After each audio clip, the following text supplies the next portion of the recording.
We have come back from a closed session, and I believe our city attorney, since you weren't part of that, I can just say what you always say, no reportable action. Okay? So I'd like to call the regular meeting of August 15th to order. May we have the roll call, please? Yes, Mayor. Councilmember Chavez. Here. Councilmember Fish. Here. Councilmember Yu. Here. Mayor Pro Tem Mann. Here. Mayor Sternquist. Here. Okay.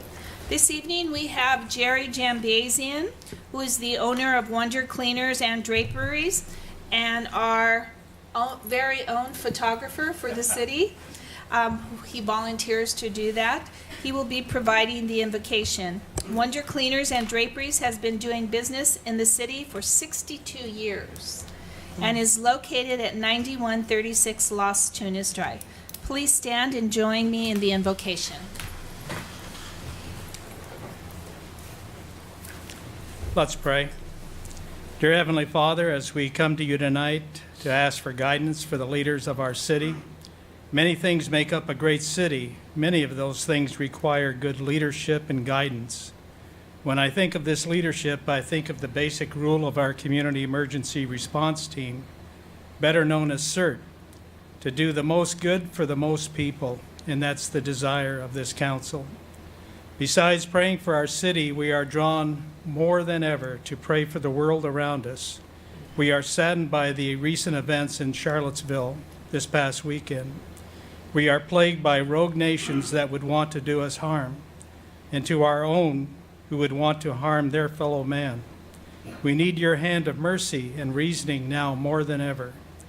Father, I end my prayer this evening by praying for our men and women who proudly wear the uniform of our armed services, for those who protect and serve us, such as Temple Station and Engine 47, protect them with a hedge of protection as they serve in dangerous situations. As school begins next week, we pray for safety and common sense as students and drivers take to the streets.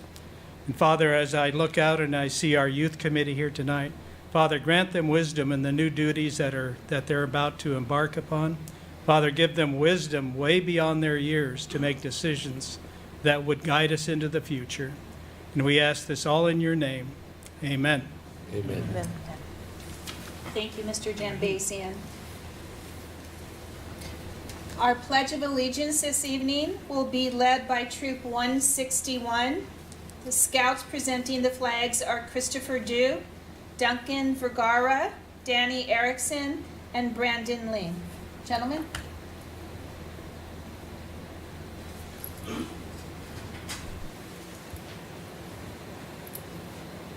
May the audience please rise for the presentation of the colors. Color guard, attention. Color guard, front and center.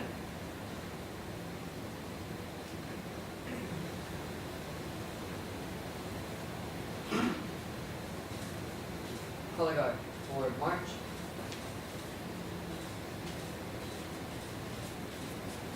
Halt. Please post the flag of the United States of America.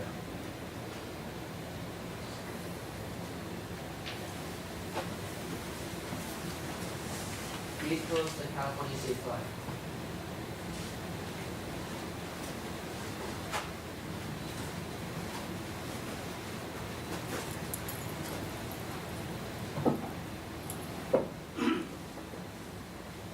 May all those in uniform and the veterans please salute. May all those not in uniform please place your right hand over your heart. Please join me in the Pledge of Allegiance. Ready? Begin. I pledge allegiance to the flag of the United States of America and to the republic for which it stands, one nation, under God, indivisible, with liberty and justice for all. 2. Color guard, reform.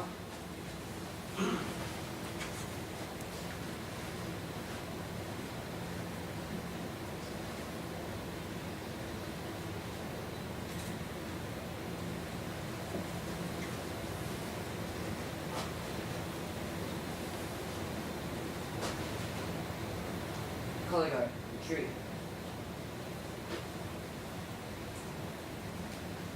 Halt. Color guard dismissed. The audience may now be seated.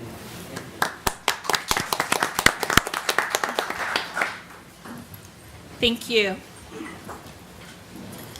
We move to item 5, ceremonial matters, presentations. And this evening, we have Oliver Chi here, who is the city manager of Monrovia. And Oliver is going to give us an update of the new public safety statewide initiative. And I had the pleasure of listening to Oliver's presentation at the Council of Governments meeting and thought it would be very informative for our residents and our council to hear it firsthand. So welcome, Oliver. Thank you, Mayor Sternquist and members of the City Council. We really appreciate the opportunity to be here tonight to talk a little bit about an issue that I imagine you're struggling with a little bit in Temple City, like we are in Monrovia, like so many cities in the San Gabriel Valley. The last couple of years, we have seen a spike in crime rates, pretty significant spikes, all throughout the San Gabriel Valley. And I think there's a lot of discussion related to what's the cause, what's the purpose, what's happened. And I think our residents, I'm sure the council has heard and the staff here has heard, residents saying there's something happening. What are you doing to help make our community safer? A group of us have spent some time the last couple of months thinking about how best to articulate some of these issues and really provide some information. And tonight, we're happy to be able to share some of this with the Temple City City Council and also with the Temple City community in hopes to build a coalition that can be a little bit more cohesive in addressing some really important public safety issues that we're all faced with. So I Oliver, appreciate the time can I tonight. have you put that mic as Sure. high up as Is you that can? better? Yes. I apologize. Is there a? You got great. So I guess what we wanted to be able to share with the community is that here in California, what's happened the last couple of years is that a brand new criminal justice system has been implemented, and the world really has changed in California. It's all started. It's been ongoing for a couple of years, but back in May of 2011, the U.S. Supreme Court basically ruled that California had to reduce its prison population or build more prisons. Those were our two options. We had to get the prison population back to 137.5% of the prison design capacity. And so the options there are either you got to let folks out or you've got to build more prisons. In response, the state has made the decision that changing the criminal justice system to reduce the prison population is the preferred policy objective. And the way that the criminal justice system has changed has occurred through three primary pieces of legislation: AB 109, Prop 47, and Prop 57. Tonight, I'm going to try to do a stand-in for the district attorney, Michelle Hennessy, who does a terrific job in articulating what they're seeing every single day at the district attorney's office. She and I have been tag teaming this issue and really trying to share with folks that these three pieces of legislation have served to create a new model for criminal justice in California. Whether that's a good thing or a bad thing is open to interpretation and debate. There's two sides to the issue. What we certainly think is a problem, though, is that crime rates are increasing and that there have been some unintended consequences from these pieces of legislation being implemented. So AB 109, what that really did was transferred the responsibility for housing what are called non-nons, the nonviolent criminals, from state prison to local county jail facilities. And so it's an estimated 45,000 folks have been transferred from state prison, convicted felons who usually serve prison sentences in jail, in prison, are now serving those their time in county facilities. Prop 47, which was approved by the voters in California, reduced prison sentences and it downgraded penalties for a number of different felonies, changed those to misdemeanors. One of the things that law enforcement's also seen a spike in is been directly attributable to Prop 47. Now you can basically steal whatever you want as long as it's less than $950. It's not considered a felony. It's considered basically something that you cite someone out for. The last issue is Prop 57, which is currently in the process of being implemented in the state. What it really does, and this is a little bit concerning for a lot of us that work in the local government realm, Prop 57 is going to give the state the unequivocal authority to release anyone they want from state prison at any point in time that they want.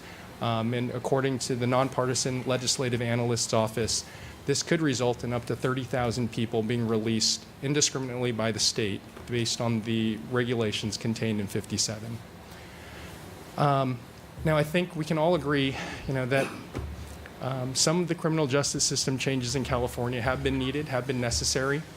I think everyone agrees nonviolent criminals probably shouldn't be spending long terms in jail, in prison. But what we're seeing at the local level, and we'll share some details from Monrovia, what we're seeing at the local level is city managers interact, as we talk with police chiefs, as we talk with the county sheriff. What we're seeing really is that public safety issues are becoming more and more impactful at the local level, and that our residents are coming to City Hall saying, what are you going to do? We need more police officers. We need a better public safety presence. Crime is increasing. We're seeing a proliferation of devices like Ring and home security systems. And that's all capturing a lot of these details. And Monrovia Nextdoor is a very popular website for folks to post, hey, my house got broken into again, someone help. And what we're seeing again is as these three pieces of legislation have reshaped the criminal justice system, there's increasingly less deterrence, increasingly victims are being disregarded. And what the ultimate result of that is we're seeing more crime. And as we get into this presentation, we'll run through some of the data that we actually have access to. So before we get into those details, we'll want to run through each bill. Assembly Bill 109 went into effect October 1st of 2011. What it really did was shift the non-non-nons, the non-serious, non-violent, non-sexual felons who have been convicted of felony crimes, serving sentences in state prison. Those folks were moved back to local county jail facilities. And so before AB 109 went into effect, someone categorized as a non-non-non would be serving time in a state prison facility. They would be, when they were released on parole, would be supervised by armed parole agents. And if there was any violation of parole, that individual would be reincarcerated for up to a year. After AB 109, what's happened is those same felons are now being housed in county jail, which is a totally different environment. County jails have been designed typically for shorter term holds while folks are awaiting their court date. Once these folks have been released, they're not released into the care of parole, they're released into the care of county probation. County probation is a totally different setup. These are individuals that are not armed. They're not intended to go into dangerous situations, but now they're responsible for these folks. And if a non-non-non violates any terms of their parole, they're put into what are called flash incarcerations, which are 10-day holds. So you don't get put back into prison, you get put into a county facility for a 10-day hold, at which time you're re-released. Mr. Yes. Chief, I thought that non only applies to the most current offense that they have committed. Yes. And they don't count the ones before. That's correct. And that's another important distinction. We'll run into some of those details. That if somebody committed murder as one offense, but served their time, and then committed a drug crime, that individual will be looked at as a non-violent, non-serious, non-sexual offender, even though they have a very long criminal history. And we'll give some examples of real-life people that have absconded and are now out in our communities. Right. So really, ultimately, what AB 109 did was it did what it was intended to. It decreased the state prison population. But simultaneous to that, it increased the county jail population.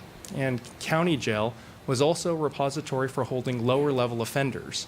But now that these non felons are being held in county facilities, the lower-level criminal offenders are not being held in county facilities. They're being released to make room for everyone coming from the state.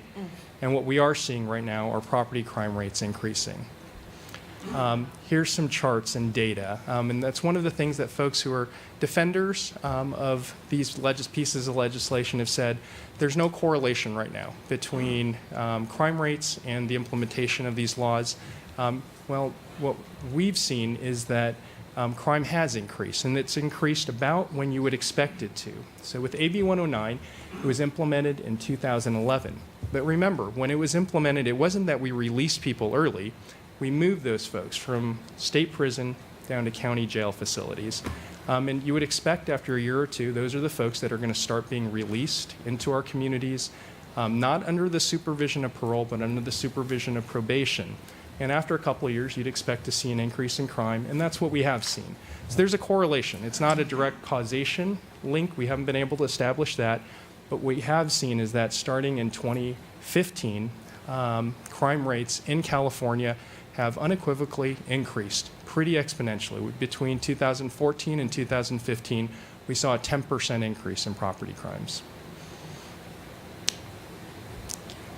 We've also similarly seen an increase in violent crimes, basically along the exact same timeline that when AB 109 went into effect in late 2011, as we moved a couple of years after, we start seeing crime rates increase also in this regard. And again, you can see there's a link there. It's all happening at the same time, at the same intervals after AB 109 was put into place. And this is probably the most serious incident that we've experienced from AB 109. We've been working very closely with our colleagues in the city of Whittier, where Officer Boyer was killed by an AB 109 release individual who had violated probation. His terms of his probation had been flash incarcerated 5 times before he shot and killed Officer Boyer. If you hit the next slide. This is actually recording from the district. The district attorney's office is currently processing this crime, and this is actually direct quotes taken from an interview with the individual who killed Officer Boyer, Mr. Mejia. This is what he said. This is going to change everything. AB 109, everything. This is going to change the Chicano culture, and us gang members, we ain't the only ones out there. Expletives, you've got rapists out there, child molesters out there, and they're all running around. I mean, they should have left us on parole. Instead of spending money on 109, just spend money on kids that got cancer, kids that need it instead of us, you know what I mean? That's why I did it. If I had to smoke a pig, then hey, you know what I mean? Straight up, I'm a gang member. I'm an LA active street gang member, Winter Gardens, they call me Stomper, and I did it for my barrio. The criminal community knows what AB 109 does, and this is actually, I've spoken to numerous law enforcement individuals. If you speak with your reps from county, I have some friends that are deputies and work in county jail facilities. County jail facilities are one of the scariest places on the planet right now, and it's just, the situation has changed. County jail facilities weren't designed to house people like Mr. Mejia, who should be serving time in state prison. This is what's happening out there. This is what we're up against. This is what 109 has done. And it's creating a change in the way that criminals behave. And if you really want to see the effects of 109, as Councilmember Yu just mentioned, 109 only applies to the non status, only applies to an individual's most recent offense. And if you go onto the LA County Probation Department's website, it's a terrific resource, and actually it'll scare you if you actually go on and look to see who exactly probation is tracking and who's basically violated the terms of their parole and have absconded. So we went online and been talking to the district attorney's office. If we can go to the next slide, here's one individual. You can pull this up on the county website. This is an individual, Michelle Hennessy, who is the district attorney association rep we've been working closely with, likes to say, when you're on this website, look for the folks with face tattoos. Those are always the ones that you get, pretty colorful histories. And here's one individual who's absconded from and is basically running loose on the streets. A documented gang member. Past convictions include murder, robbery, theft, concealed dirk and dagger, but he is an AB 109 non who was remanded to LA County jail facilities because his most recent conviction was for a drug offense. This is not somebody who's a non. This is a violent individual. He was released to county probation June 28th of 2016, and an arrest warrant was issued for him in February of 2017. We don't know where this man is right now. This man, his name is Mr. Henson. He was released from state prison to the supervision of LA County Probation on June 28, 2016, under the Governor's Public Safety Realignment Act of 2011, better known as AB 109. The responsibility of lower-level offenders, this is a lower-level offender, was shifted from the state to LA County. and hence qualified to be released because under AB 109, his current offense of carrying a concealed weapon is defined as a non-serious, non-violent crime under the California Penal Code. This is the result of AB 109. You have individuals like this who are now considered non-violent, non-serious, and that's obviously not the case. So that's AB 109. Now we also have to deal with Prop 47, which was termed the Safe Neighborhoods and Schools Act. Went before the voters in November of 2014, was approved with about 65% of the vote in California. We like to joke, it was called the Safe Neighborhoods and Schools Act because what it actually did, increased the risk of harm to the public to save money. If they titled it that, it probably wouldn't have gotten approved. So what did Prop 47 do? Prop 47 reduced certain drug possession crimes from felonies to misdemeanors. Also of significance, it reduced any theft under $950 to a misdemeanor. And it allowed people who were convicted of drug possessions or theft of something that was $950 or less to petition for a reduction and resentencing process.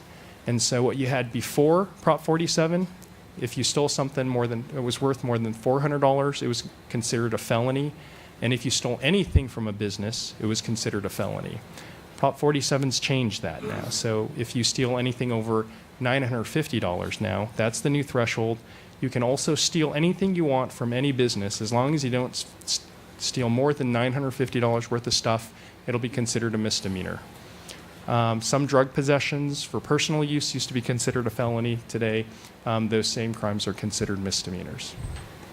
And so what has Prop 47 done? It's done basically what the state intended. It's decreased the state prison population further.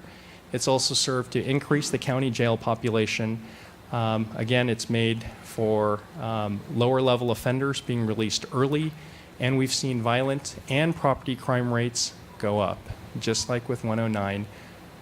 The next chart again shows when Prop 47 went into effect. We haven't got the latest numbers from Department of Justice. The latest numbers we have are from 2015. But what we anticipate is going to happen, as we've talked to colleagues throughout the San Gabriel Valley, I haven't spoken to a single city manager who's been able to say that crime rates have stayed level or decreased the last couple of years. Everyone I've talked to has seen double-digit increases the last 2 years over. And so we anticipate in 2016 we're going to see another large increase in both property and violent crimes. And what's the impact of 47 been? One of the things we've seen is that the drug courts have started to fall apart. Previously, because of a prior proposition, Prop 36, one of the things the courts could do for drug possession-related felonies was you could divert those folks into a drug rehab program. That if you diverted into a rehab program, the felony would be wiped off your record. Because of Prop 47 now, a misdemeanor, our police department, sheriff's department, we just basically cite these folks out. If you nowadays you can't divert folks into, you can't force the diversion of folks into treatment because there's no need to. It's not a felony violation anymore. You don't need it removed from your record. Therefore, there's no need to go to drug courts and go to rehab, and that's been problematic. Another issue that we've seen is that the criminal element now knows this $950 threshold. This is a story from the Desert Sun that outlined an individual who likes to, quote, brag about he keeps his thefts below the $950 threshold and taunts nearby sheriff's deputies. And I have an anecdotal story I can share about Monrovia. One of the stores that in Monrovia that's getting hit a lot is our Kohl's. We have a Kohl's in the Huntington Oaks Shopping Center. We're there all the time. Calls for service from folks that are shoplifting. One day, a couple of months ago, one of our officers arrived, and there was an individual that had been held by store security. He'd stole $936 worth of clothes. And he told our officer, "I know how much I stole. It's $936. Write me my ticket. Let me go." This one issue, it's a little bit funny. Our officer was looking, and he noticed that he had stolen a bag also to hold the clothes that he was stealing. When he factored in the value of the bag, it pushed the value of the theft to over $950, and we were able to get a felony conviction on this individual. So that was terrific. But the anecdote there, the story it's intended to highlight is folks know about this new $950 threshold, and folks are openly mocking our police officers, the folks we've entrusted to protect us, saying you can't do anything to me. And they're right. Right now, the best we can do is cite these folks out, and they get back into the system. So all of that's bad. 109 and 47 has created a whole new system that we need to deal with. Prop 57 is just about to be implemented, and the results from 57 really concern me as a city manager, concerns our police chief, I know concerns Sheriff McDonnell. We should all be somewhat concerned about what 57 will do. 57 was approved by about 65% of the electorate in November of 2016. It was titled the Public Safety and Rehabilitation Act. And here's what 57 did. They did something that would make sense, that nobody was really opposed to. They eliminated direct filing on juveniles. Nowadays, you can't, now with 57, you can't directly file. A district attorney can't directly file against a juvenile. They need to get court permission before trying the individual as an adult. But what they've also done is made all nonviolent offenders in state prison eligible for early parole. But remember AB 109, all the nonviolent folks aren't in state prison anymore. They're at county facilities. So who is 57 making eligible for parole? And we'll get into that. And the other thing that's scary, and it's written into the legislation, is that the state now has the uniform authority to grant early release to all persons incarcerated in state prison. They work through a process called the delivery of good time credits. The Department of Corrections now can basically give as many credits as they want to anyone to compel the early release of an individual in state prison. And so what's happened is, before Prop 57, a district attorney could charge a juvenile as an adult based on the circumstances of the crime. Now only a judge can do that. That's not so bad. But now nonviolent offenses, quote unquote nonviolent offenses, currently folks are eligible for parole after serving 50% of their sentence. Under the new law, and we'll get into what this means, nonviolent offenses are eligible for parole after serving their primary offense. The credit system, and this is really important too, is also changed. There used to be limited credits based on the type of crime that you committed.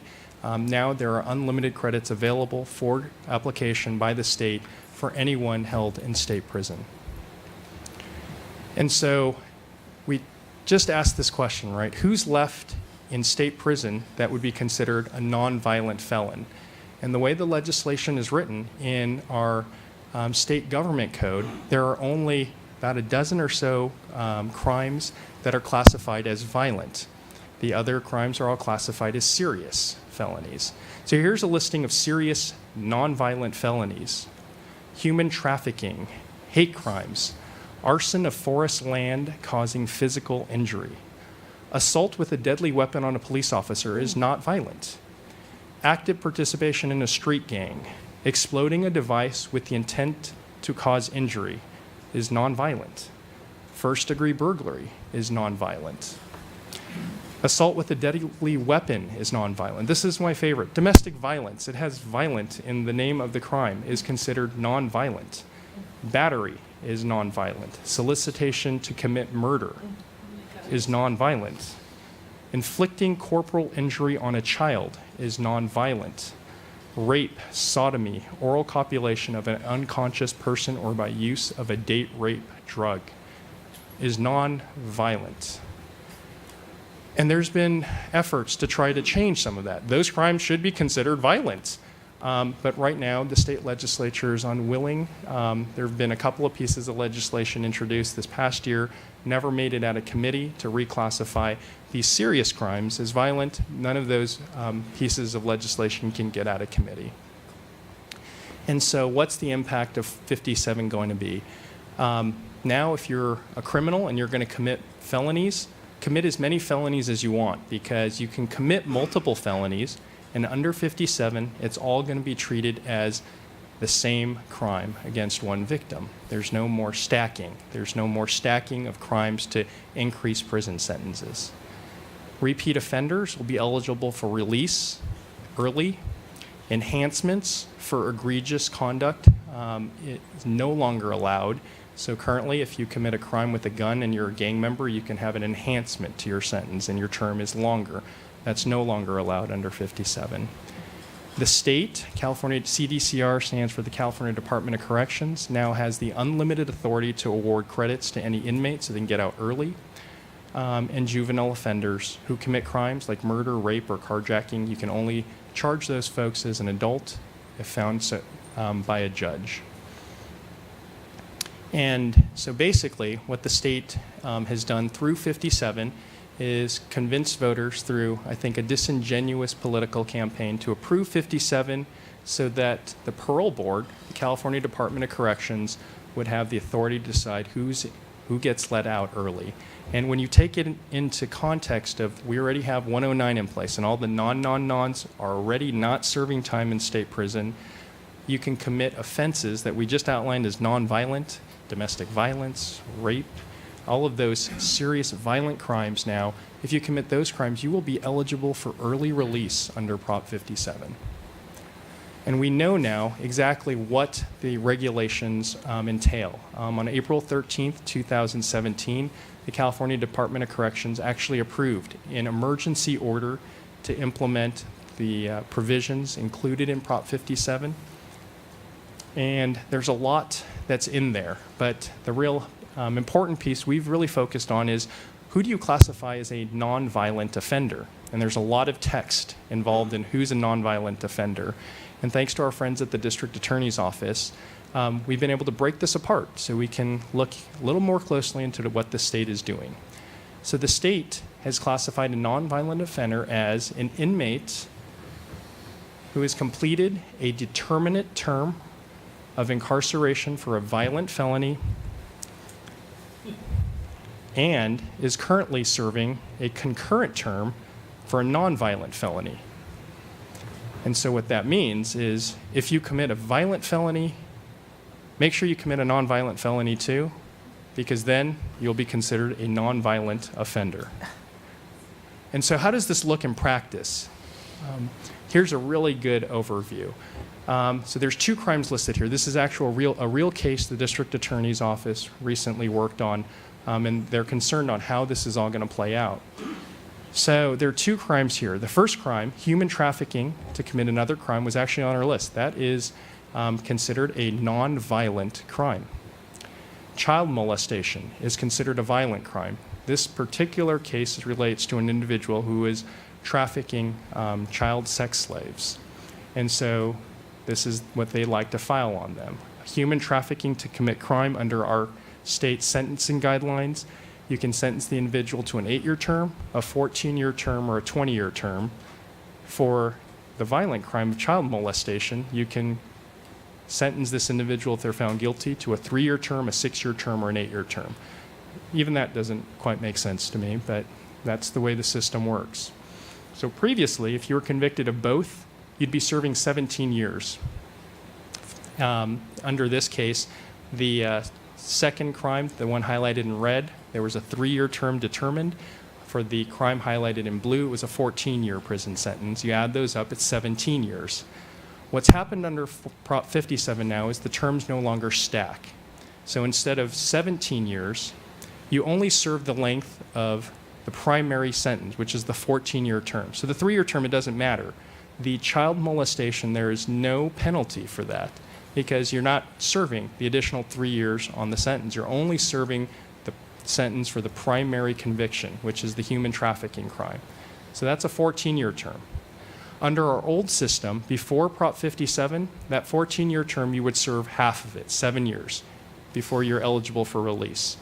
Under new law, under Prop 57, that 50% credit now is increased to 66.6%.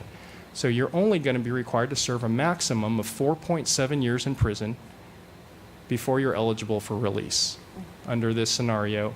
And the thing that's even better is that we get to trust the parole board. The California Department of Corrections can grant this individual, if they go and take classes, additional credits that could shorten that 4.7-year term even more.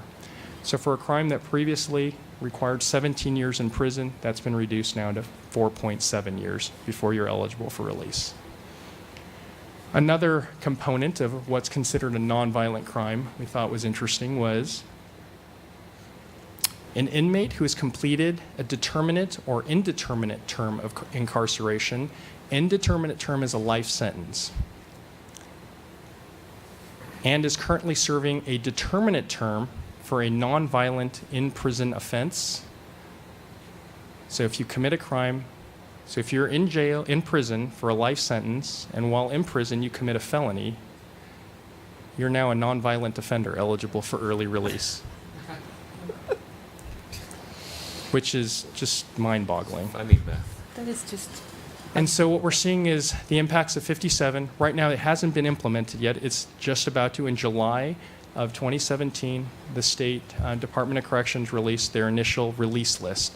But we've already seen 57's had an impact far and wide already, before it's even been implemented. In May of 2017, you may have seen the story in the city of Torrance. A 73-year-old woman who was living alone was assaulted during a home invasion robbery by an individual named DeMarco Blake and his associate. DeMarco Blake has an outstanding murder warrant for his arrest in Colorado, and he came to California. This was filmed by the Torrance Police Department. As he was being arrested, somebody asked him, "Why are you here?" And he replied, "Prop 57. And the thought right now with the investigators is he thought it's more lenient here. And there's actually, you go online and Google, there's a lot of blogs out there that tell criminals how you work the system now that 57's in place. And what that happened before this announcement in July of 2017. The state right now is currently soliciting feedback and input on their recommendations. They've recommended 700 inmates for early release to LA County. They recommended nearly 3,000 inmates for release across the state. And so that's the part of the presentation normally that Michelle gives where everyone gets really sad and depressed because the situation is a little bit depressing, and the criminal justice system in California has completely changed. And so the question really becomes, what do we do now? And our approach and what we're here tonight to request is to see if Temple City is interested in working together as part of a coalition to really do what we're calling taking back our community. And so in Monrovia, what kind of started this conversation was a couple of cities. We were getting together and talking about some pretty serious increases in crime. In Monrovia, when you look at our crime rates in 2016, we had a 19% increase in violent and property crimes when compared with the prior year. That's 143 more victims that we've had to work with, that have had to deal with property and violent crimes. In California, in 2015, the state saw a 10% increase in violent crime, 8% increase in property crime.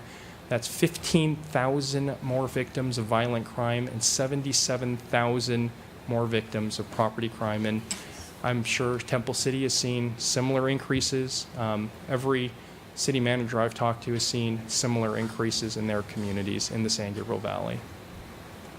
And so working with a couple of other cities, Arcadia, Glendora, and Whittier, we've been discussing the need to be a little bit more coordinated in how we respond to this change in reality in California. That a lot of folks are saying hire more cops. I was talking to the city manager in La Cañada Flint Ridge. The Sheriff's Department does a terrific job providing law enforcement services. Crime rates had increased so high in La Cañada Flint Ridge, there was a whole citizens movement saying we need to hire our own police department, let's go raise some money. And the issue isn't the agency. The issue is squarely on the fact that the criminal justice system in California has changed. No matter how many police officers we have on the street, no matter how many police officers or sheriff's deputies we hire, the problem isn't arresting these individuals. It's once criminals have been arrested now, they're promptly being released right back into our communities. And so what we've found has been a challenge in our communities is a lot of folks are angry and they're asking city council members and city staffs, police chiefs, sheriff's department representatives, what are you going to do to keep us safer? And so one of the things we've thought is important is we need to be more consistent in the messaging on what's actually happening, that we need to be more coordinated in our advocacy for state legislation to help improve the situation. But really, we need to start educating our communities, because really until Sacramento hears from our residents, we're not going to be able to take back our communities. And so what we've developed is a program called Taking Back Our Community. And this program right now involves putting a coalition of like-minded local governments together to engage in a public education and community advocacy campaign to really just start telling folks, here's what's happened, here's how we can try to make the situation better.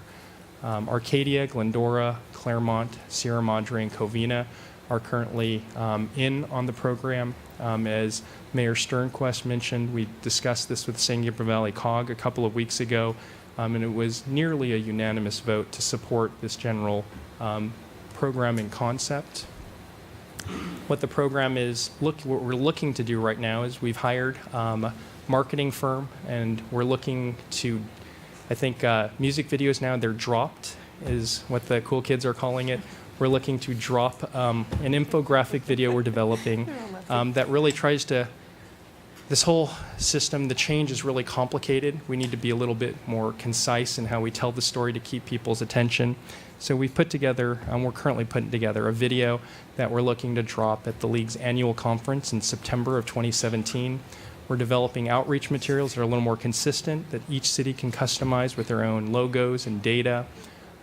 We've put together some sample template letters, so residents who are concerned about the issue can talk to our legislators. We're going to be putting together now videos that are highlighting some of the issues. We have this great idea of going down to the county jails and saying, here's what county jail used to be, here's what it looks like today, here's why, here's the problem we're facing. We're looking to develop a website that can drive some traffic and house all of these new materials. We're looking to develop new content. And anyone who joins the coalition will have some really terrific access. The District Attorneys Association right now is working on legislative fixes and a potential new statewide proposition that they've asked us to partner with, our coalition to partner with them on. We're looking to track this type of legislation a little more closely as it relates to public safety issues. And in putting this program together, we think we'll have a way to consolidate a lot of those efforts so we're not duplicating all of the different work that each city does. And so in terms of next steps, this was really apropos that Mayor Sternquist and Brian had called to ask we come tonight. Later this week, we plan on sending out information to every city manager in the San Gabriel Valley with additional details, staff reports, templates, asking folks to do two things. One is to consider joining the Take Back Our Community Coalition. The cost is $1,500 a year that we plan on using for website hosting, content development, developing new videos, developing a social media marketing campaign. We're going to ask that every member support the City of Whittier's proposed resolution that's being put forth at the League of California Cities annual conference. So at the conference, there's actually a resolution that is asking the League to add to their agenda dealing with these public safety issues. There was an interesting meeting that Brian and I attended with the new executive director of the League of California Cities, and she's talking about Ms. Coleman is talking about all the different issues the League finds important. And she never mentioned public safety once. And so the question was asked, well, what about public safety in 109, 47, 57? She said it's not on her radar at all. Why were we asking? Who in this room is interested? And every single person raised their hand saying, yes, we're impacted right now. And I think she was a little taken back. So that's all going to be part of this whole program.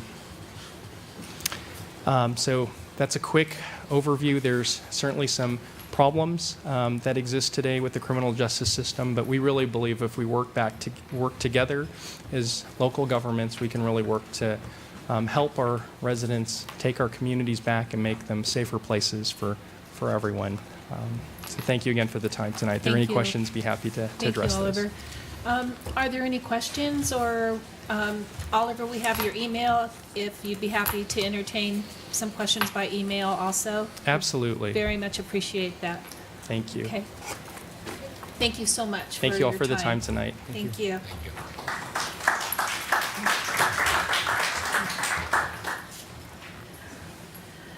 Okay, we move to our ceremonial presentation. Item B, introduction of our 2017-2018 Youth Committee members.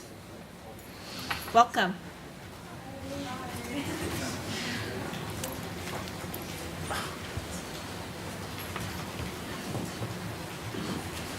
Would you like us to just go by and introduce Sure, ourselves? go ahead, introduce yourself and All right. Hello, my name is Charlie Dodge. This is my 4th year on youth committee. I think I've been here since I was a freshman, and this is my senior year. So I'm really excited to be back. I just really love youth committee because we get to work on really cool projects like the little libraries and the Youth Engage, and I'm excited about this year. I go to Temple City High School. thank you. Hi, my name is Christy. I attend Temple City High School, and this will be my 3rd year on the Temple City Youth Committee. And I'm so passionate about the Youth Committee because I love being an advocate for students in our area and really engaging them with what the city has to offer. And Joey Yu isn't here, but he also attends Temple City High School, and this will be his 2nd year on the Youth Committee. Thank you. Hello, my name is Anusha Silla, and this is my 2nd year on Youth Committee. I go to Arcadia High School, and I'm truly excited for this upcoming year because Youth Committee allows me to voice the concerns of the youth in Temple City, and it's a great way to do so. Hi, I'm Phoebe Cito. I'm a junior at Temple City High School this year. This is my 1st year in youth committee, and I wanted to join youth committee because I love my community, and I'd love to be able to work with other youth and other people in my community to make our community a better place. And I'm looking forward to this year. Thank you. Hi everyone, my name is Brianna Chen, and this is my 1st year on Youth Committee. I am currently attending Temple City High School, and I want to be a part of Youth Committee because I wanted to make a difference in the community, and I also wanted to see the smiles on many individuals' faces as we make this community a better place. Thank you. Thank you. Hi, my name is Zoe Sue, and I attend Temple City High School. I decided to join Youth Committee because I also wanted to make a change, and I think it would be a great opportunity to meet new people. Hi, I'm Chloe Chong, and I go to LaSalle High School in Pasadena. I'm going to be a junior there this year, and I wanted to join Youth Committee because I wanted to get involved in city government and learn more about how the city works and functions. Thank you. Thank you. Hi, I'm Justin Chai, and I'm going to be a junior at Temple City High School.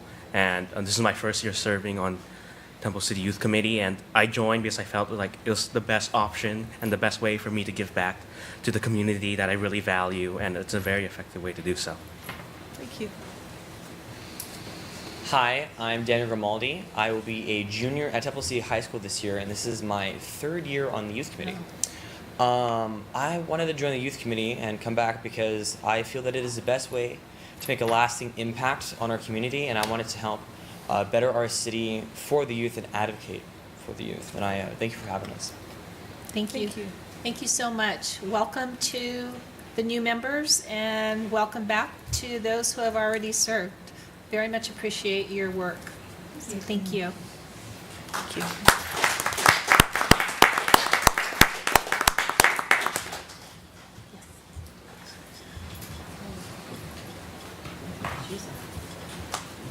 We have some certificates of appointment for you, so if I can ask the council to come and help.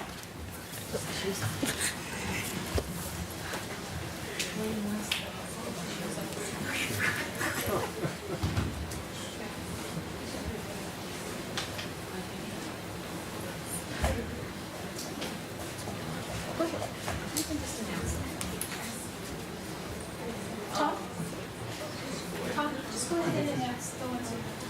Okay, I guess we'll have you guys come up as we announce your names, and probably come up in the front and we'll take a picture with everybody. So the first one we have is Phoebe.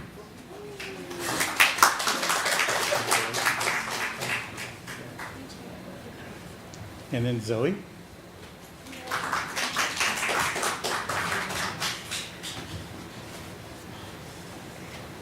And if I could have Justin?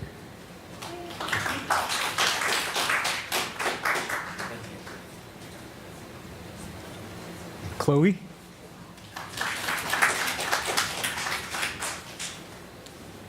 Brianna?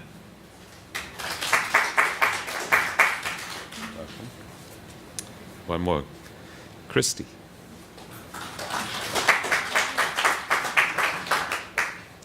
And I have Daniel.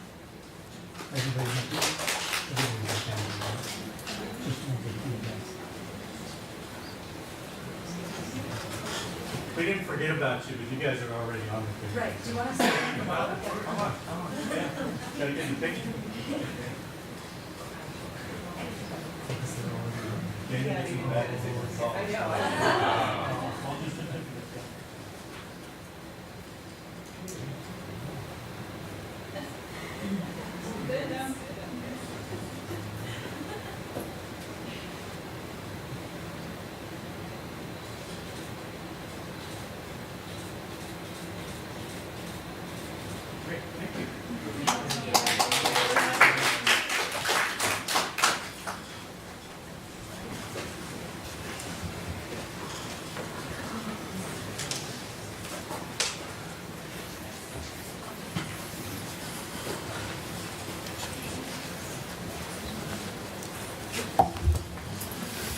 Okay, I know Councilmember Chavez wants to say a couple words.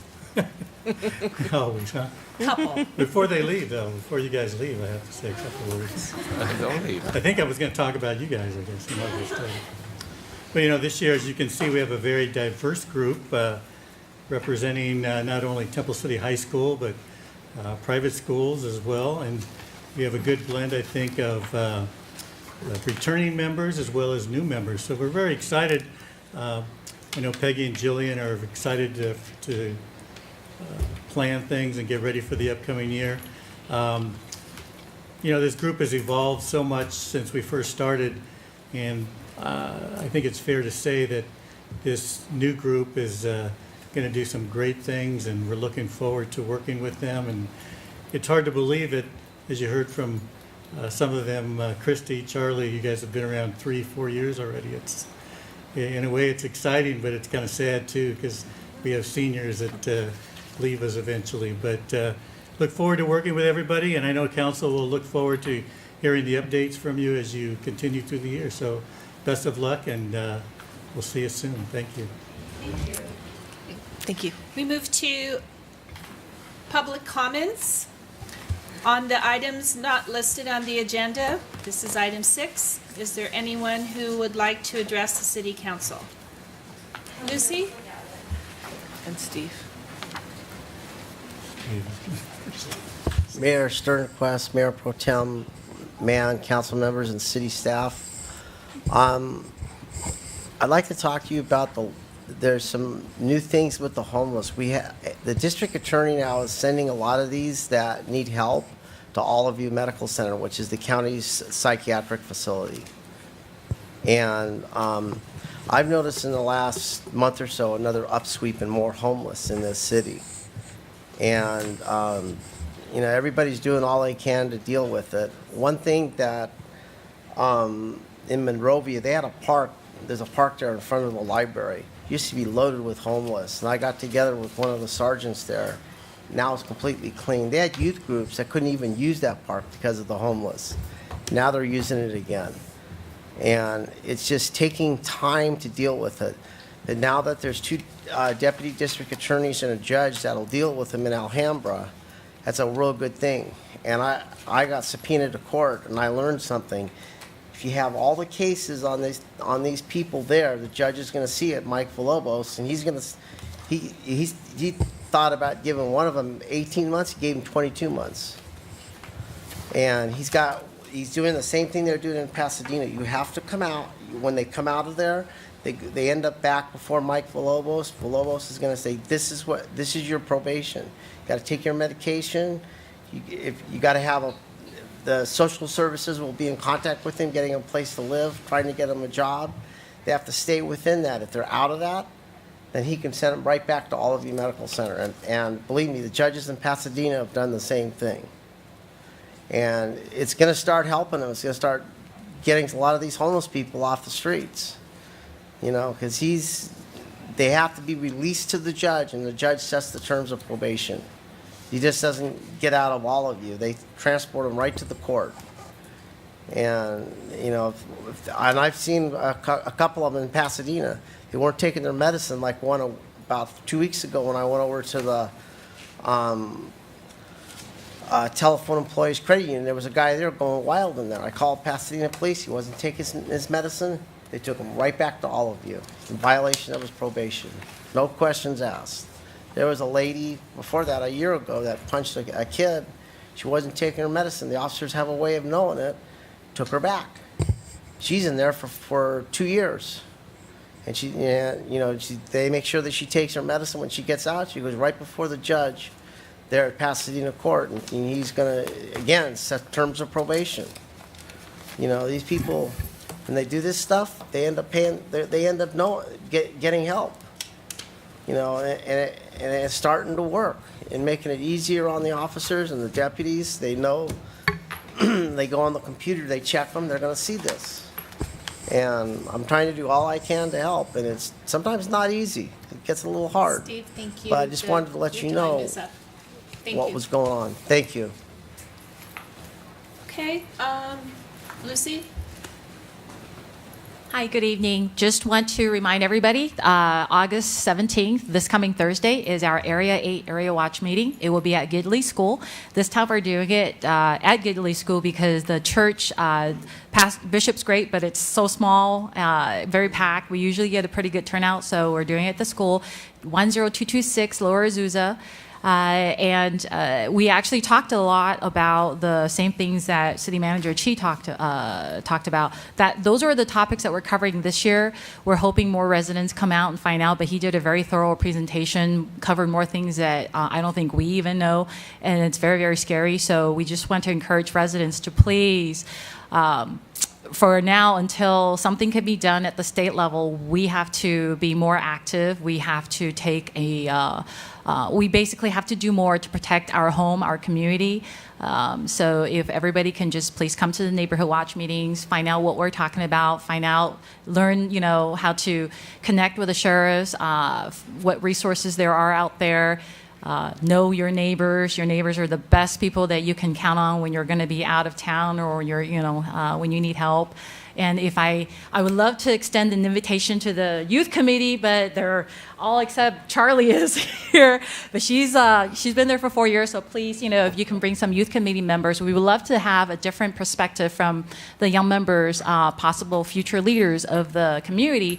Give us input on how we can get more people to get involved in this great program.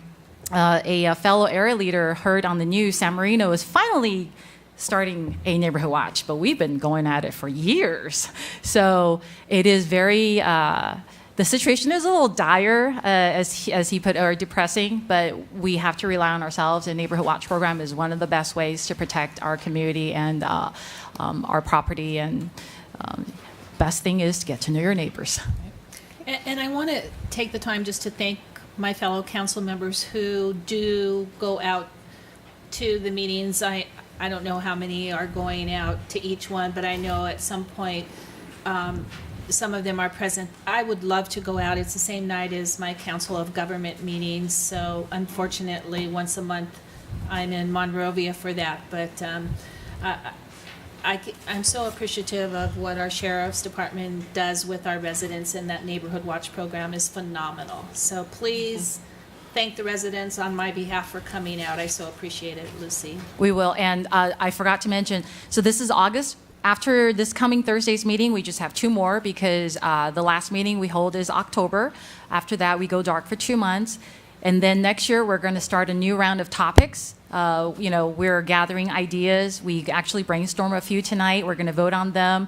But if, residents have any great suggestions, always contact Deputy Rick Adams at the station, and, we can talk about what topics to cover. Every year we do different sets of topic, but within the 1 year for the 10 areas, we cover the same thing, in case people don't know. Thank you. Thank you, Lucy. Thank you. Anyone else? Okay, we move to item 7, the consent calendar. Do we have a motion? I'll motion to approve consent calendar. Second. Okay, any objections? Okay, so moved. Item 8, public hearing, none. 9, unfinished business, none. New business, designation of voting delegate and alternate for the League of California Cities Annual Conference to be held September 13th through 15th, 2017. And do we have any nominations, or City Clerk, would you like to share any comments on this? Just very briefly, the item before you tonight is a request for City Council to designate a voting delegate and voting alternate for the upcoming conference in September.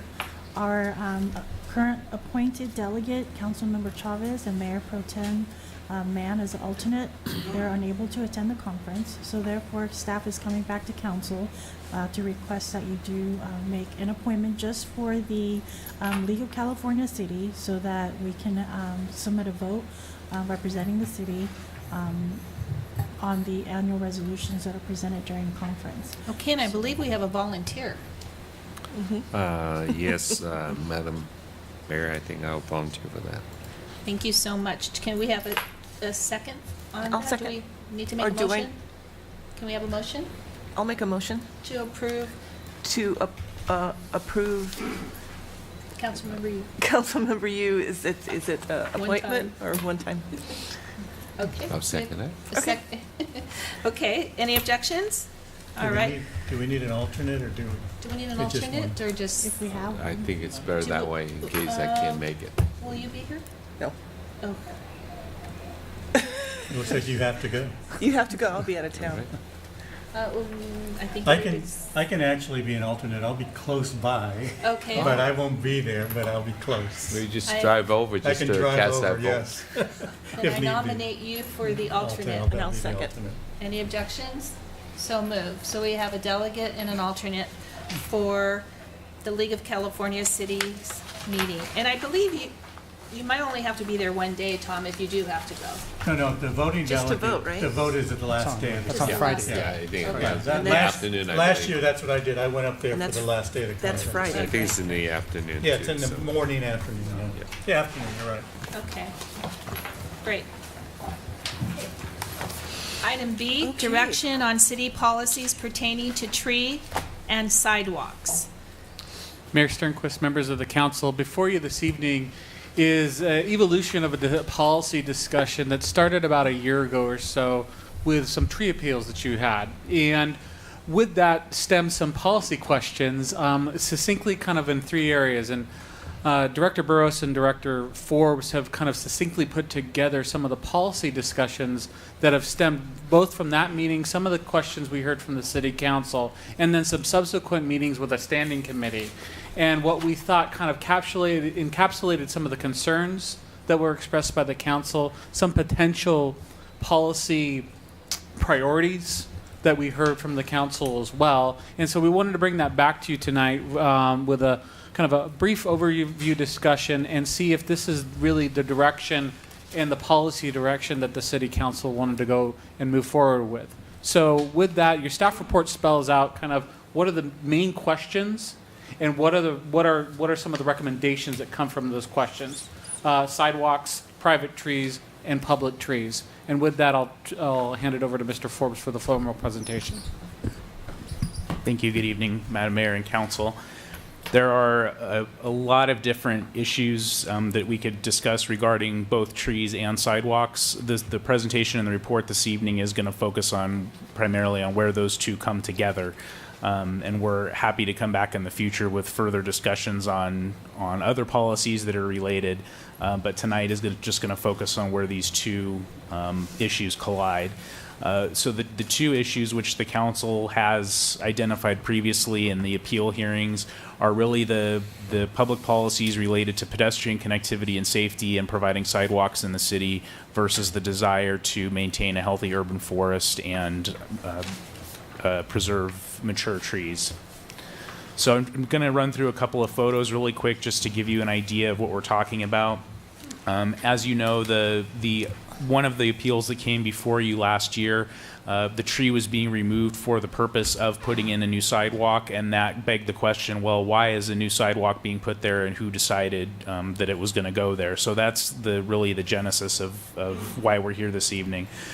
So in this picture, you can see at some point in time when these new houses were built, the city required a sidewalk to be put in front of this house and a sidewalk to be put in further up the street in front of this house. This house in the middle has not been rebuilt, so there is no sidewalk there. So we have these situations throughout the city where the sidewalks kind of start and stop. Here's some aerial photos. You can see the sidewalk starts here, and then interestingly, it jogs over to the curb and runs along the curb, and then it ends. You can see over here, there's a sidewalk in front of these two houses, but nowhere above or below that. Another one here where you can see at some point at one time, I don't really know the years of when it stopped and started, but at one time the city's policy was just to require all new houses to put in a sidewalk without looking at how that related to what else was going on the street. So we would put in a new sidewalk even if the next door neighbor didn't have a sidewalk, correct? Correct. That was the policy at one time, was to just, if you were building a new house, you put in a sidewalk. No, but what I'm saying is that that's how we got to this position. Right. Is because if a new house would be built, we would require a sidewalk even though there were no sidewalks maybe on the rest of the block. Correct. But now we do have situations too, like this one, and I'll zoom in on this in a minute, but this is a situation where, due to the proposed policy that I'm going to go through in a minute, you can see on this street, so starting all the way down at this corner, you've got the sidewalk coming all the way up the street, and then it ends. So if someone was going to build a new house, let's say here, where there's a big, nice, mature tree right where the sidewalk would go, because based on the policy that we're proposing, because more than half of the houses on the street already have a continuous sidewalk, we would say, okay, we're going to require a sidewalk to be put here because it's, aside from this one house in the middle, it's going to continue what's already there. But we have a big mature tree here, so then the question is, what takes precedence in this situation? The continuing the sidewalk or preserving this tree, or is there a way to make both work? And who would have planted that tree? Would that have been the city or the homeowner?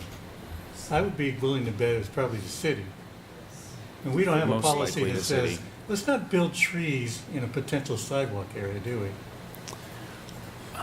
Well, today we would do that. I don't know what the past But was. there's no written policy. We just don't do it as a matter of core practice, I would imagine. A little smarter today, I guess. Yes, and we're smarter with the street tree plan. We're smarter with the species selection as well, whereas Yeah. previously it was not that way. So I'm sorry, this is a zoomed in picture just showing the same thing. So you can see, maybe a sidewalk could fit there, but given the size of that tree, it's unlikely that would fit. So the policy questions, the staff report went through each of the three topics: sidewalks, public trees, private trees, presented the policy questions that we're asking for direction for tonight, went through some analysis, and then made the recommendations. So these slides short circuit that and just go straight from the policy question to what our recommendation is this evening. These recommendations are also based on the discussions earlier this year with the Public Works Standing Committee.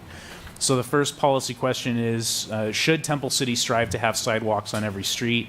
The recommendation is yes. The city's ultimate goal should be to have sidewalks on every street on at least one side of the street. So not necessarily both sides, but at least one side. And of course, recognizing that this is not something that's going to happen overnight or maybe even ever, but it's something that we will strive for, and it will happen incrementally over a period of many years. So then the next question is, if we're going to strive to have sidewalks on every street, should property owners that are building a new single-family home be required to install a sidewalk in places where it's appropriate?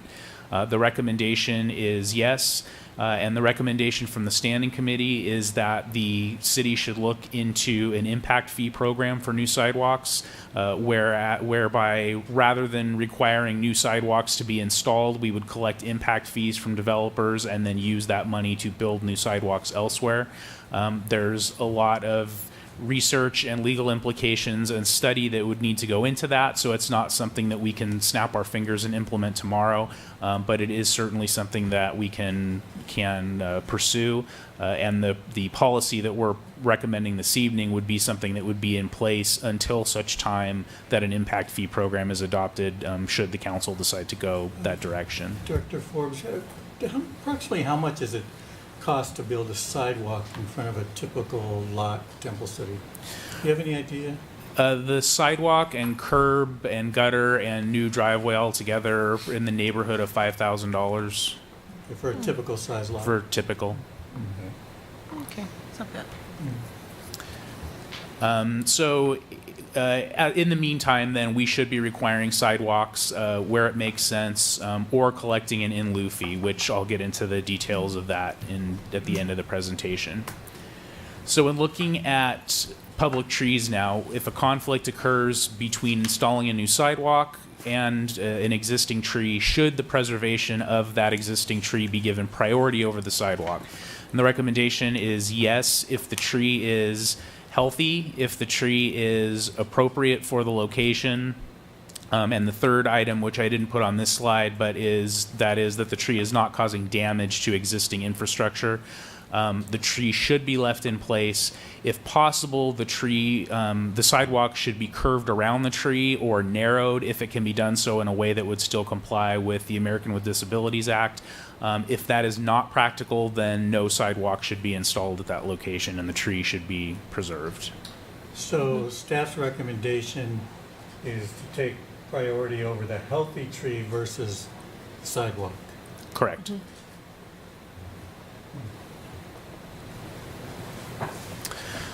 So this gets into the damage issue. If a tree, and this could apply whether or not a new sidewalk is being proposed, but when a tree is causing damage to infrastructure, should it be removed? The municipal code already addresses this to some extent, but since this is all related to this policy, we wanted to bring this to you as well. The recommendation is yes, if the tree is causing damage to curb, street, gutter, or sidewalk, it should be removed. Chances are it's probably a species that is not appropriate for that location if it's causing that kind of damage, so it would be replaced with a new tree of a species that is consistent with the street tree master plan and appropriate to that location. And then if possible, the tree would be selected and planted in a way that could accommodate a sidewalk if the sidewalk were appropriate for that location. And now on to private trees. And the distinction, it mentions this in the staff report, but the distinction between a public tree and a private tree is where the center of the trunk is located. So if the center of the trunk is located, there's a number of trees in the city that are partially in the right of way, partially on private property. So it's based on where the center of the trunk is located, and that's the distinction. So if a private tree is causing damage to public infrastructure, a sidewalk or a street, should the tree be removed? And similar to the public tree, the recommendation is yes, it should be removed if it's agreeable to the owner to do so. If it's not agreeable to the owner, then that's a different matter. But if the owner agrees to it, then yes, the tree should be removed. Should the tree's owner be required to pay for that removal and or pay for the repair to the city infrastructure? Per the municipal code right now, it actually says that property owners are liable to pay for repair to infrastructure, but to Kathy's and my knowledge, we've never actually instituted that, although it is in the code now. The recommendation from staff and with the input from the standing committee is that it is not fair to require the property owners to pay for the tree removal because in most cases the tree has been there longer than the property owner has. They didn't plant the tree, so it's not fair to hold them responsible for it.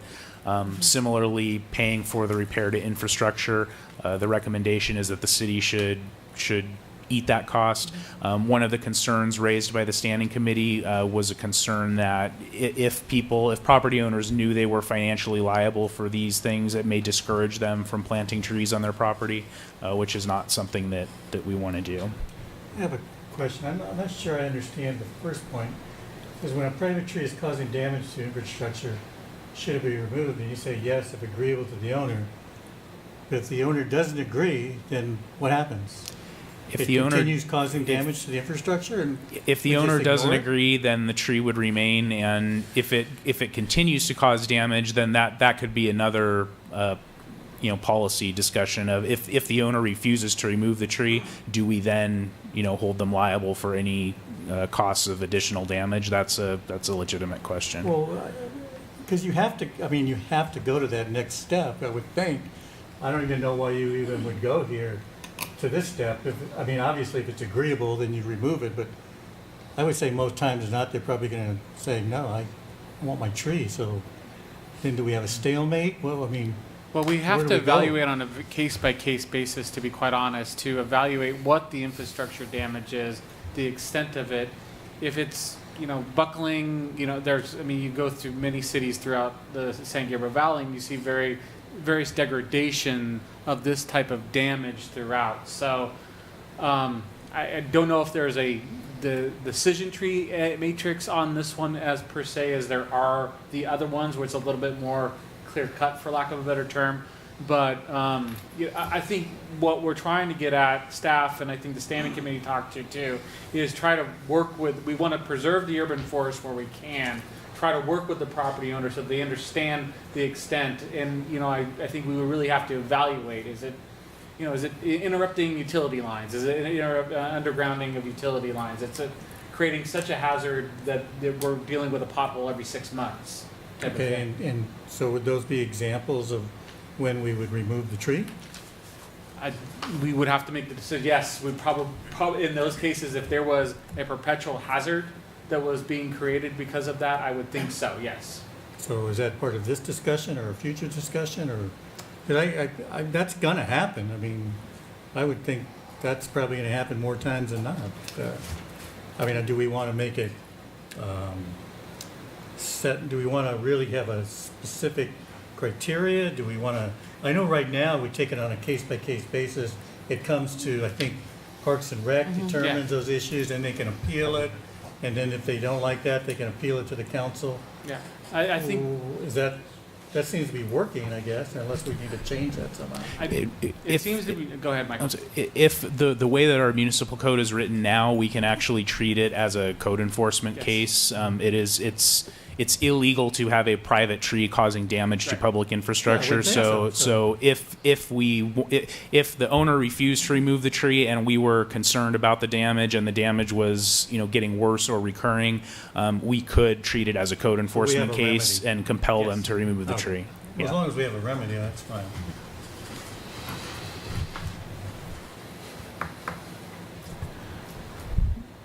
So this is this was included in your staff report. Now this decision tree only deals with public trees and sidewalks. It does not include private trees, because those are typically, the private tree is not an issue with the sidewalk. It's just an issue of causing current damage.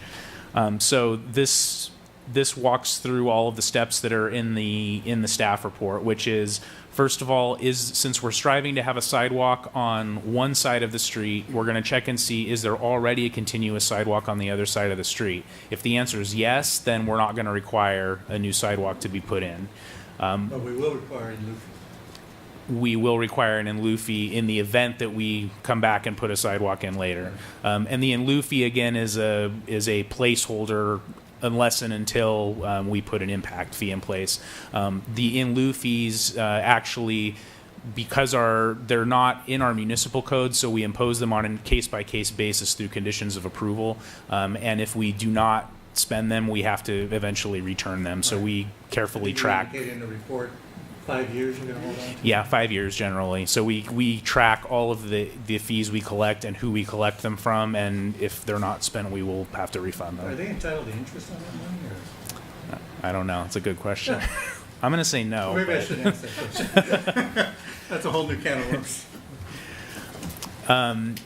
So then the next step in the process, so if there's not one on the other side of the street, we're going to look and see, do the two neighboring properties have sidewalks that it can connect to, and or do more than half of the properties on the street already have it? If either of those things happen, then the preliminary answer is yes, we're going to make them put a sidewalk in. But then we come up to the next question, which is there an existing tree in front of the property? If there's not a tree there, then we're going to make them put in a new sidewalk, and we're also going to make them put in a new street tree. If there is a tree there, then we look at the tree itself and we evaluate, is the tree mature? Is the tree healthy? Is the tree an appropriate species for that location? If it's not, then we're going to make them take the tree out and replace it and put a sidewalk in. If it is, then the next question is the tree causing damage to existing infrastructure? If it is, again, we're going to make them take the tree out and replace it. If it's not, then we've decided the tree is going to stay. So then the question is the tree obstructing the path of the new sidewalk, or could the sidewalk be somehow narrowed or curved around it?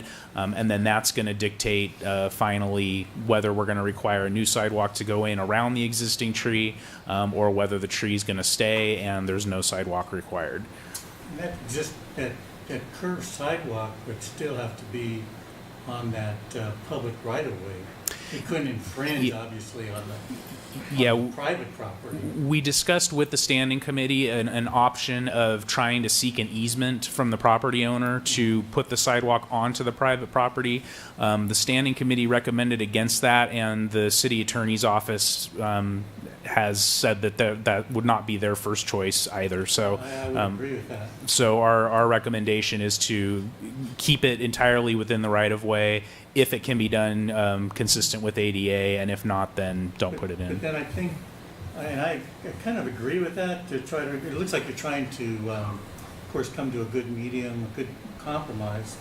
But the problem I foresee with that is, we know, and we've seen that in the past, where the sidewalks are so close to the tree that eventually it starts uprooting the sidewalk, and I could see that as a potential problem when we do that curved sidewalk as well. It is a concern, and I think we would take that into consideration when we're deciding if we think the sidewalk's going to fit or not. We would talk to Rob and Kathy and see what kind of root system it has and what kind of growth we would expect. I think it's going to be a case by case. You can design a sidewalk to be a little stronger. And granted, we want the sidewalk to be a minimum of 48 inches wide per ADA, but it's, having just one section that's narrower and then still a wheelchair can pass better than having no sidewalk. So well, that's I think we'll have to look at to the situation we have now in some of our sidewalks, where we have those big utility poles. Right. And there's a small area for people to go around, but it's still enough. Right. That seems to be kind of the similar situation that you would have here, rather than a pole, you would have a tree. Right. And refresh my recollection. What is this? What is the setback? What do we own the city? How much feet from the street do we own? Is it different in different areas? It is. It varies. It varies from street to street. Generally, it's usually 10 to 12 feet from the curb, whether or not there's a sidewalk there.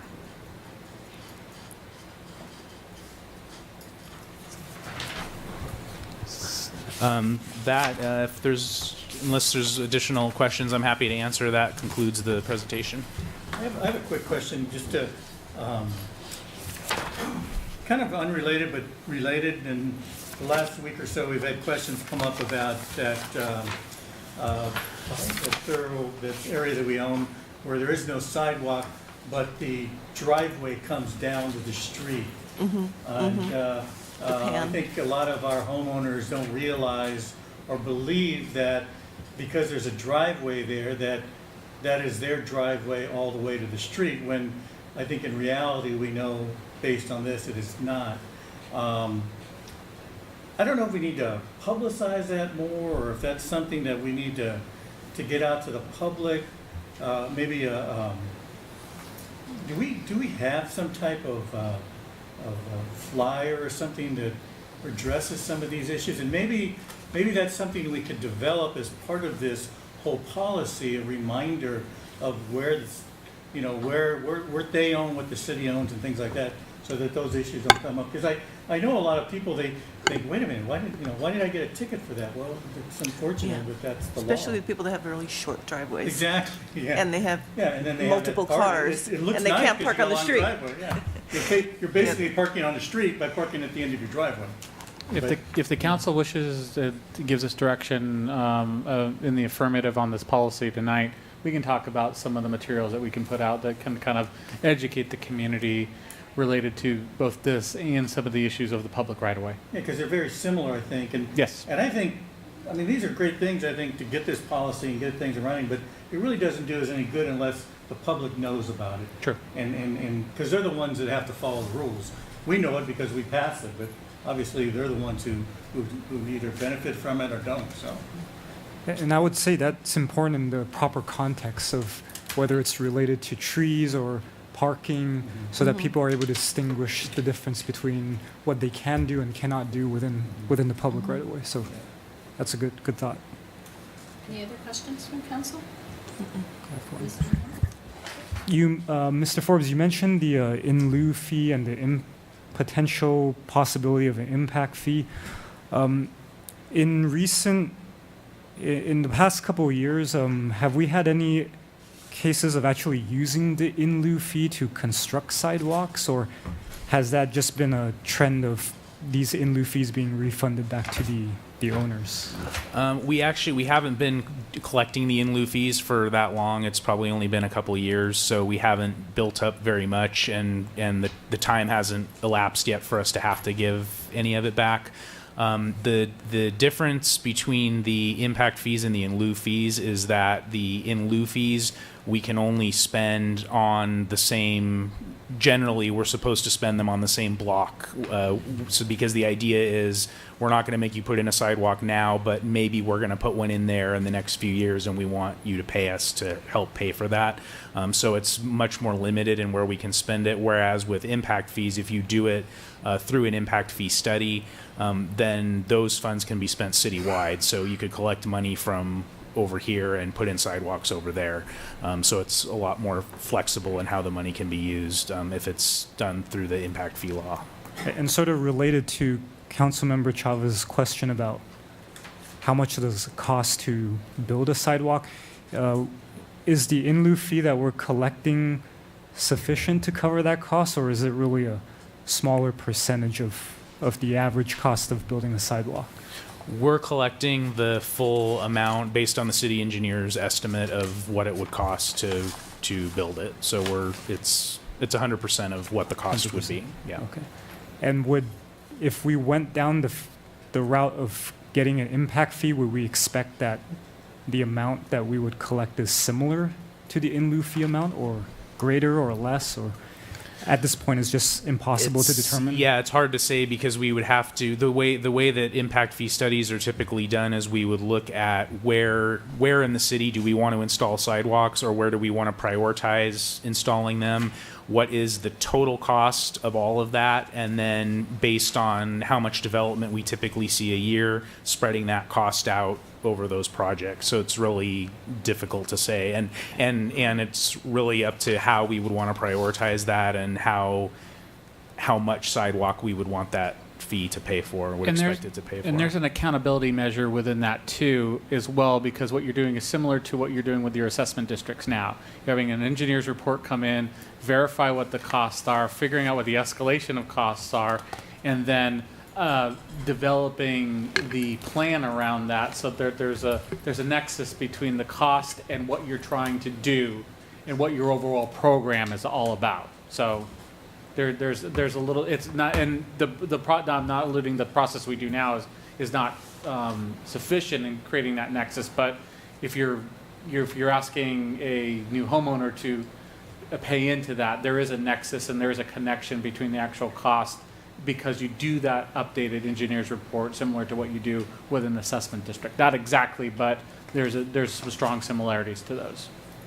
So if we went down that route, we'd go out for an RFP for someone to do a study like this? Yes, we would have to bring, similar to what we do with our assessment district, we'd have to get an certified engineer's report to do that. Okay, thank you. Councilmember, do you have any questions? It's not clear in my mind how that impact fee, how we can establish that nexus. But that's, I guess, the future question. Yeah, well, we'll go through that and kind of fully vet that with the council. Especially with an existing house on the block, and why, especially if you're I mean, new development, I could see new subdivisions, but where's the nexus for an existing home and how that generate the reason why somebody should be paying for a sidewalk somewhere else in the city. The in lieu fee that I can see, because that's in front of the house on the block, but assessing a homeowner for building his house in front of on an existing property for a sidewalk, 2 miles away, I don't see any nexus. But I guess that's for future discussion. Well, we'll have that, absolutely. We'll walk through all those policy considerations for you, and then you as the council can give us some of what your priorities are, and then how we would tie those together. Okay, anyone else? All right, I'd like to open public comment. Steve Stafford.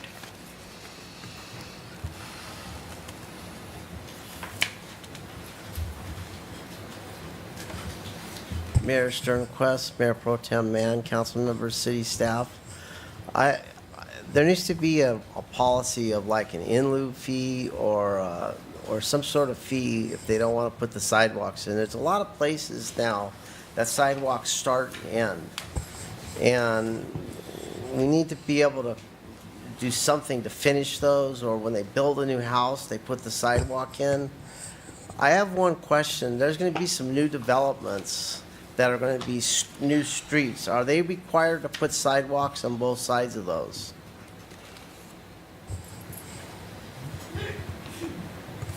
It depends on the conditions of approval for an individual development. Because I know there's one development coming up here off of Longden in the 9800 block, and that's going to be a whole new street, all the way around. And there needs to be policy on that really, realistically, there should be sidewalks all around there. Because on both sides of Longden there's sidewalks. And, it's like where I live, when the builder built in the 50s, they built sidewalks all the way down, but the cul-de-sac streets have no sidewalks. And if somebody goes to build a new house there, which is going to happen, where does the policy fit there? There's a lot of these little things like that there's going to be, we need to have a policy on that. That's what we're discussing. Yeah, I know, but there's That's what some we're trying things to like decide. that are going to come in that are going to be problematic, and I'd like to see it put in there and have this thing even the tree policy, everything needs to fit together, it needs to work together. Thank you. Okay, anyone else? Jerry?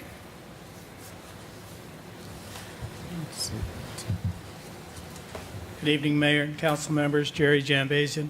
I appreciate the information that Director Forbes brought tonight, but I was wondering if the staff had any consideration to 50% remodel, if that would be included in this. It seems to me that if somebody's going through a major remodel, let's say even over $100,000, that the sidewalk could be required just as it was new construction over a certain threshold, in other words, 50% or whatever you decide on. But it seems to me that that would be a good opportunity to, if you're really desirous of having sidewalks, this would be one way to do it. So, My only thought is using the example across the street from me, which was over 50% remodel. That would, if that was required, that would be the only property that would have a sidewalk on the whole cul-de-sac, which would be, I think, extremely. But I think we still have that exception that we would look at under the current recommendation, that if If that's it the fit only into one, the- then that'll be a right. factor. Yeah. So you can still rely on You that. could still. And collect in lieu fee Yeah, instead. you take an in lieu There's fee. always Oh, that's what instead. you, okay. Yeah. Correct. To put. But pay I think for- what Jerry's point is Yeah. is there, short of a new building, is there a Right. Yes. threshold, 50%, 75%, whatever Right. it may be? That was not in the report, I don't believe. correct. No, But I don't know our whether- policy currently is that we only require this of new houses. Or we've discussed it with the city engineer in the past, and going back to Councilmember Yu's point, we're not as comfortable with the nexus for a remodel as we are for a new house. And a new is, how do we define that? Does it include, because I've seen some of these so-called remodels where they leave one wall standing. And is that a remodel or is that a It new? doesn't work in our city, though. It does We're- that- We're smart in that. Yeah, what is Yeah, considered, what is how do we- considered It used new? to work. It Would used that to, be, right. that would be classified as a new? If more than half of it is voluntarily demolished, then yes, we consider it Well, to then be that new. answers your question, I think. Yeah. If it's more than half. The that's only considered- distinction is if we're only in a position to put conditions of approval on it if they're adding a second story. If they're doing a single story remodel, if they demolish more than 50% of it, we consider it a new house for the purposes of zoning compliance. But under the zoning code, a single story house does not require any kind of discretionary review, so we can't impose those kinds of conditions on it. In some ways, we're actually encouraging people to stay in one story. I guess an Incentivizing. argument can be made Yeah. for that as well. Yeah. That's why, for example, the FAR is only imposed on two, the floor area ratio is only imposed on two-story buildings. We want to incentivize people to go one story. Yeah, our At least policy that's a has been to policy keep question, the really, yeah. big mansions going on. Yeah, right, yeah. But going back to Mayor Sternquist's comments, though, I think if I'm picking up what Director Forbes is saying is you need to start somewhere, and it's going to be a long process, many years. And a good example of this is, I hate to say it, but San Gabriel. When our folks started the business in San Gabriel on the corner of San Gabriel Boulevard and Broadway, people that were fixing their houses on Broadway, if you go there now, it's the curb and the sidewalk is set back maybe 10 feet from the street. And it's a hodgepodge of all these houses and they never finished it. They never did anything. So it's kind of terrible looking. But, I you know, just wonder if we started on my street, say there was a new house, because of all the trees were planted close to, the city trees are all close See, but that to would be an exception. the That would be curb, every house would have an exception. yeah. Pretty But boy, much. walking. Because you wouldn't even have straight sidewalks. You'd have 10 feet, another 20 feet, all the way up and down. I don't know how that Well, would yeah, work. to me, the priority would be on those types of streets that have that hodgepodge. I mean, to me, that's the most unsafe situation. You're walking on a sidewalk and then you have to leave the sidewalk, Go out in the go street. down on the street Yeah. Right. and get back up on a sidewalk and back down again. It makes no sense, but I think that's a sin of many, many years of not planning very well and allowing trees to be going into those areas where they probably shouldn't have been. And of course, none of us want to take trees down, but now we're stuck with that situation. But to me, the priority, if anything comes out of this policy, is to try to fix those types of streets up. That would be the first priority. And then, of course, as I think Director Forbes pointed out, this is something that's going to take a while. It's not happen overnight. So at least get us on the right path. Thank you very much. Thank you. Okay, anyone else? All right, we're going to close public comments. Any last council comments? Madam Mayor, I just want to make a quick comment on, I want to compliment staff on bringing these policy questions back. I think they're very helpful in defining and fixing things that had been problematic in the past. And also what I appreciate is that in the proposed recommendation, there's certain flexibilities instead of just one size fits all approach. So Yeah, and I wanna think that comment gives staff us on that. discretion Yeah. that we always want to have. Right. Okay, I have a Councilman. question. Oh, I'm sorry. Go ahead. No, I was just gonna ask him to make a motion if. Let me, who did the attachment A?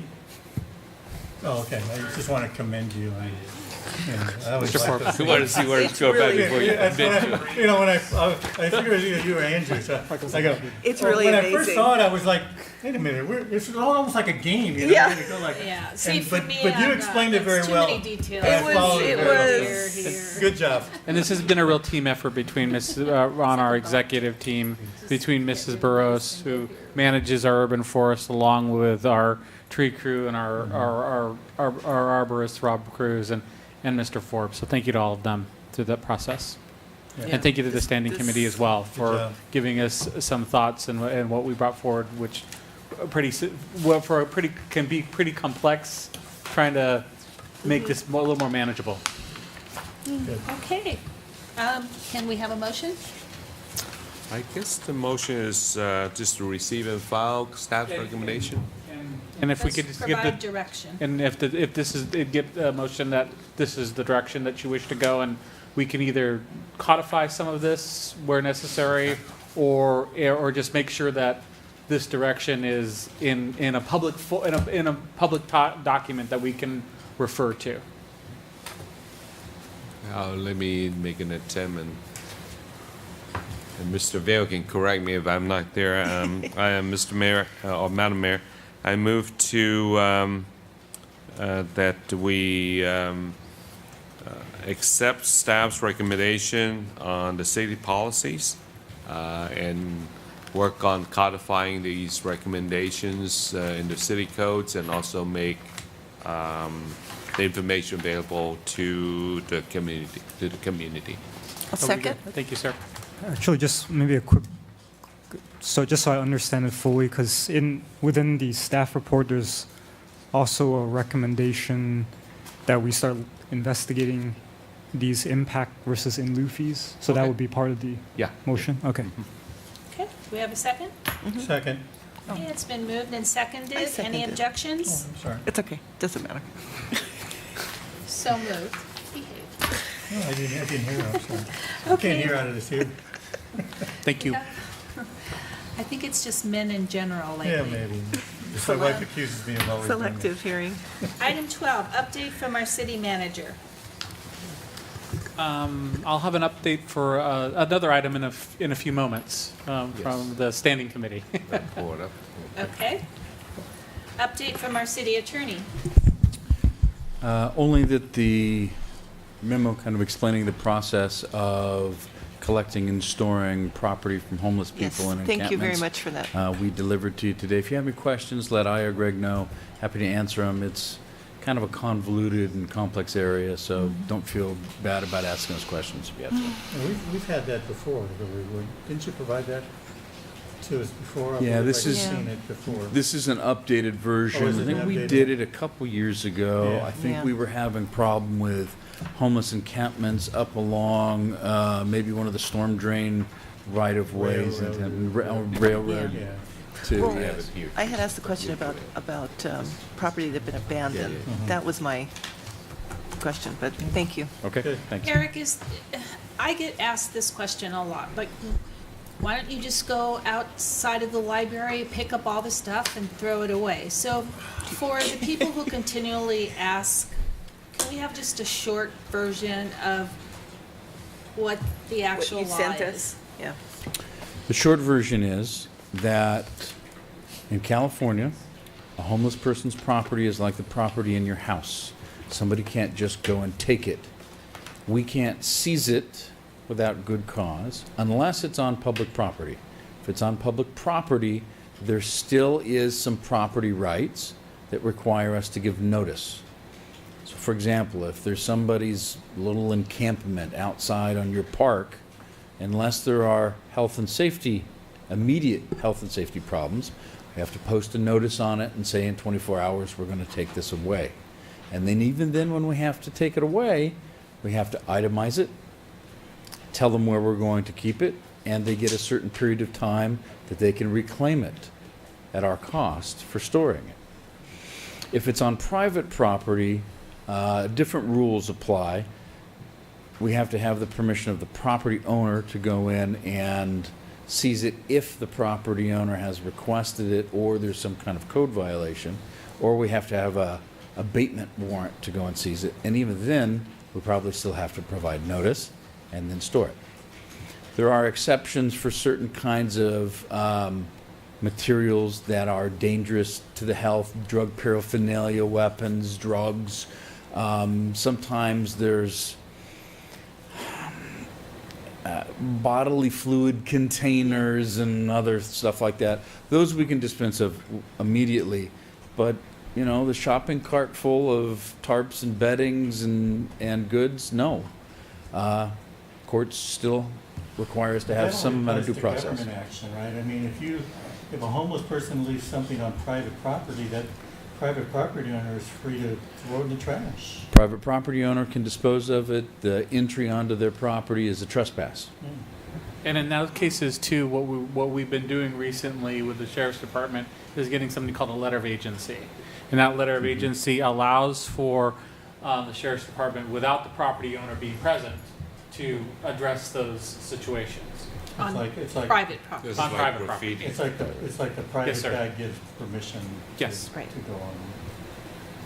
It's actually easier for the private property owner to remove it than Well, yeah. for us to Than remove us, it, because exactly. as a public entity, we still run into the notice and storage problems. Private property owners don't have that problem, and in fact, it can become a problem for them, because now it's their code violation that they're responsible for, because they're allowing that material and the other refuse to remain on their property. So the faster that they're proactive about it, the better. Okay.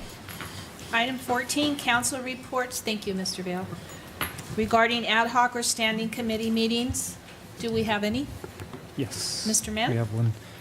Yes, thank you, Mayor. Councilmember Mann sounds better. Thank you, Mayor. Mayor Pro Tem. Mayor Pro Tem. All the same.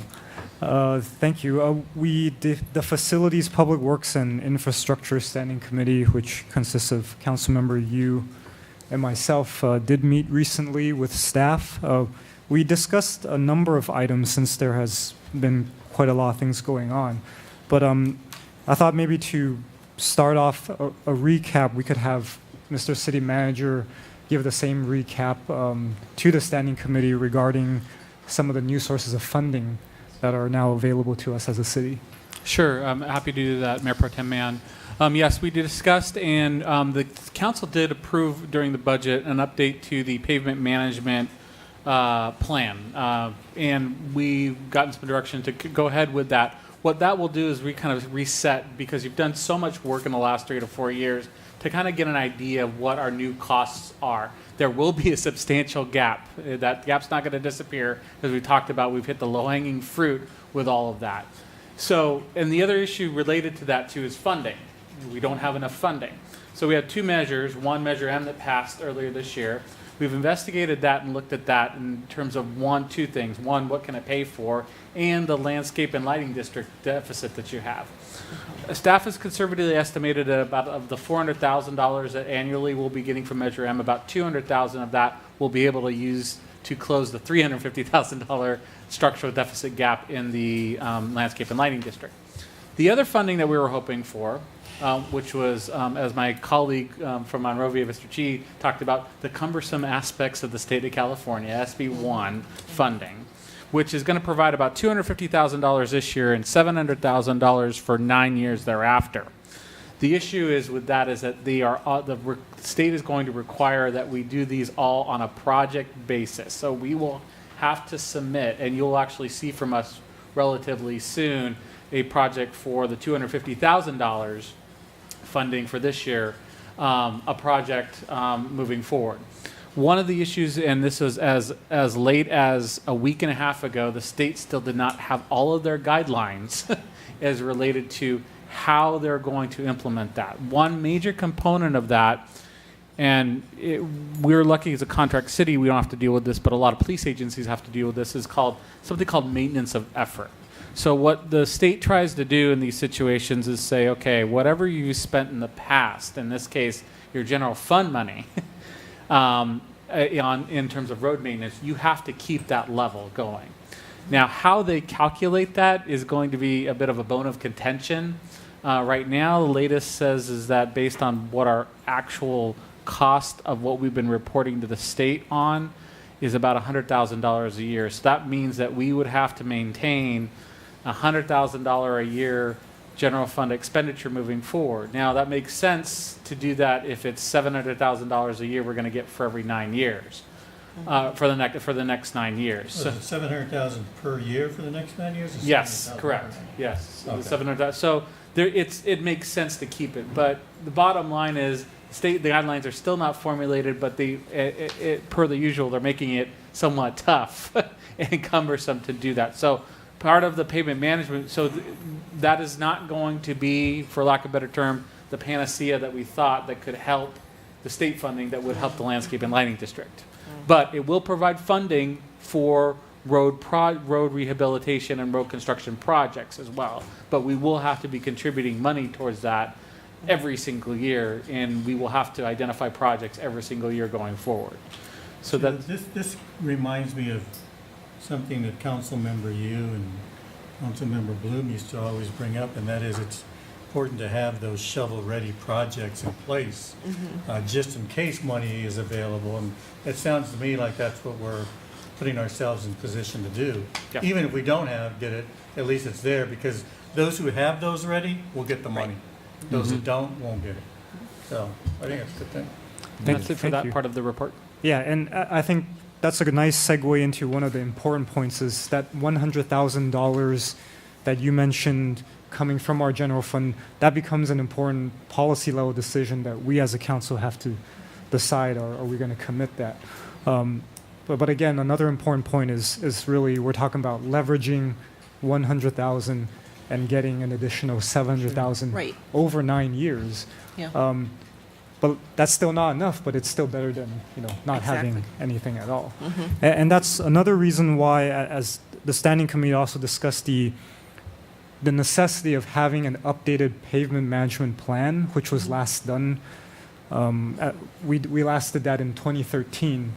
And in the context of all the new funding mechanisms that are coming into place, as well as the many projects that we as a city has completed over the last 4 years, we need kind of a new reference point to determine how are we going to fund these types of projects moving forward.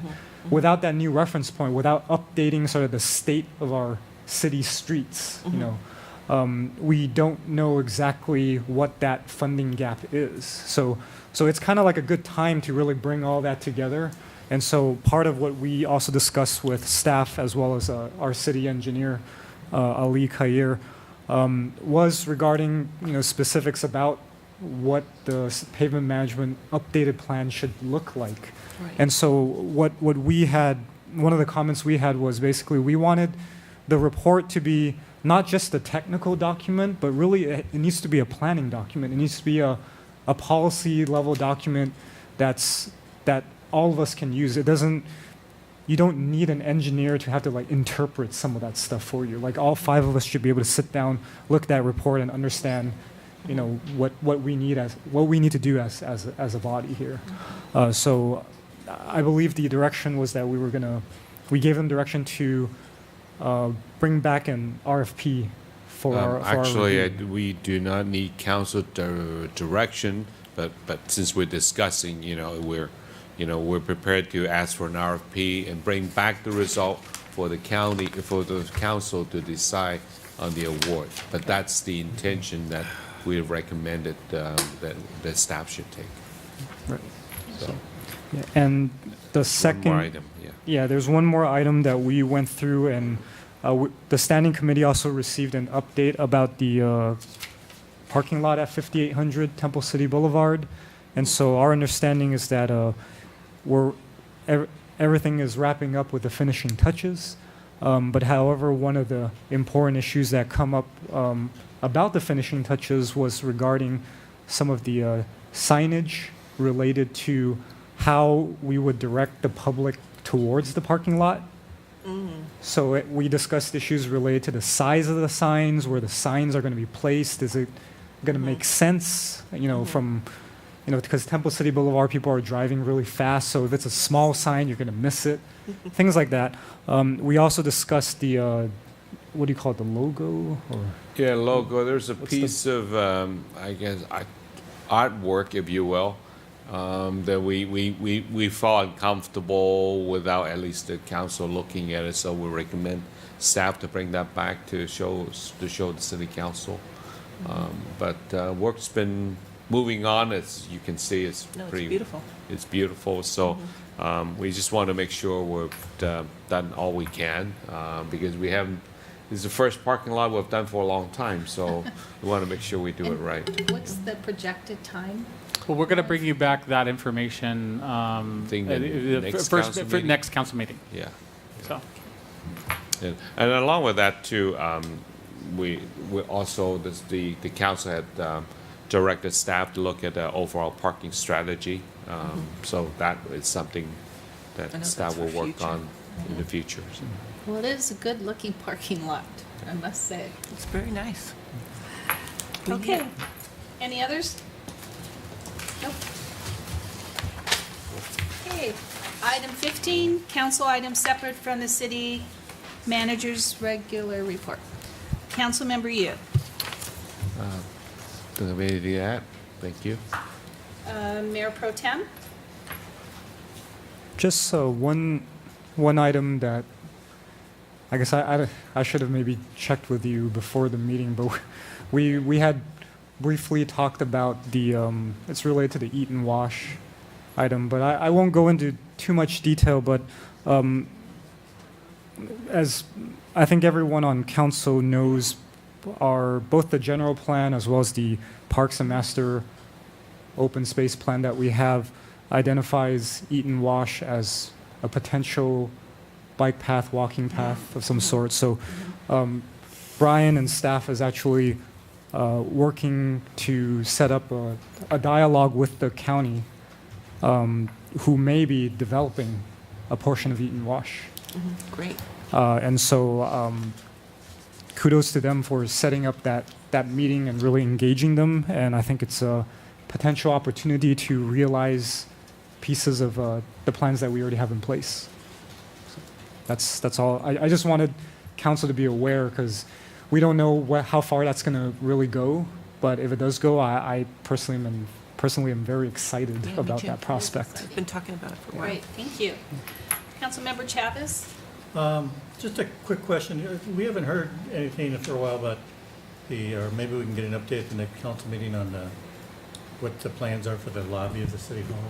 Yeah, we're gonna work on that during the fall because from a scheduling standpoint, it kind of helps with our employees who've been doing it. So we'll nail down some definitive dates on when that happens, but it's going to be almost a similar time that you saw it happen in the other parts of City Hall last year. Oh, all right, thank you. So, Councilmember Fish. I would like the city council to consider putting this, taking back our, I believe it was communities, on a future agenda to possibly discuss joining. I missed that, I'm sorry, but discuss. The taking back our communities, was that Oh, it? yes, no problem. If we could, The presentation. right, the presentation from today Mr. on a future agenda? I have a related question to that. Is there a group that's a proponent of these propositions?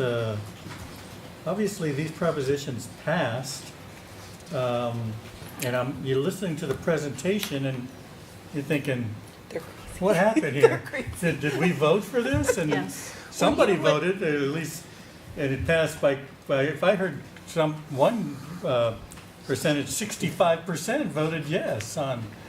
Yes, I mean, there are state initiatives or legislative-driven initiatives. My only concern, and it's hard not to agree with what City Manager Chi presented tonight. I mean, he makes a good, strong argument, that group does, but there's got to be another side to this. And is there, or are we missing I think there's always, something? and our job is to provide the I mean, council if with. we're gonna make a absolutely. judgment, I'd like to hear me both too. sides of I the want argument. more information. And I don't know if that's possible or who. I don't know if there's an organization out there. Obviously, there probably isn't. I would have bet, because why would they? They have already got it in law. I mean, have you heard anything, Eric, or at all, or on this, or what's going on? I don't know that of the bill and then the two initiatives that were talked about, that there are the same groups. Clearly, AB 109 was an implementation measure by the state because of the California Supreme Court case. And I don't know that there's another side to that issue. Yeah. Now, with the initiatives that were passed, yeah, there are many different sides of that, and there always is a group in California that thinks that 3 strikes was wrong, thinks that we shouldn't criminalize certain, possession of narcotics and things like that, and that There are a lot of poverty rights groups that say that our current criminal system overemphasizes harsh crimes for the poor. And so there was a lot of that with those two measures that you saw. There's Well, short of the doing our own counter side. research on the thing, is there, I mean, and maybe, obviously, I don't know that we can get somebody here to talk about it, but, you know, in making a judgment, and of course, I'm sitting here listening to this, and I'm saying, yeah, this is something that we really need to get behind.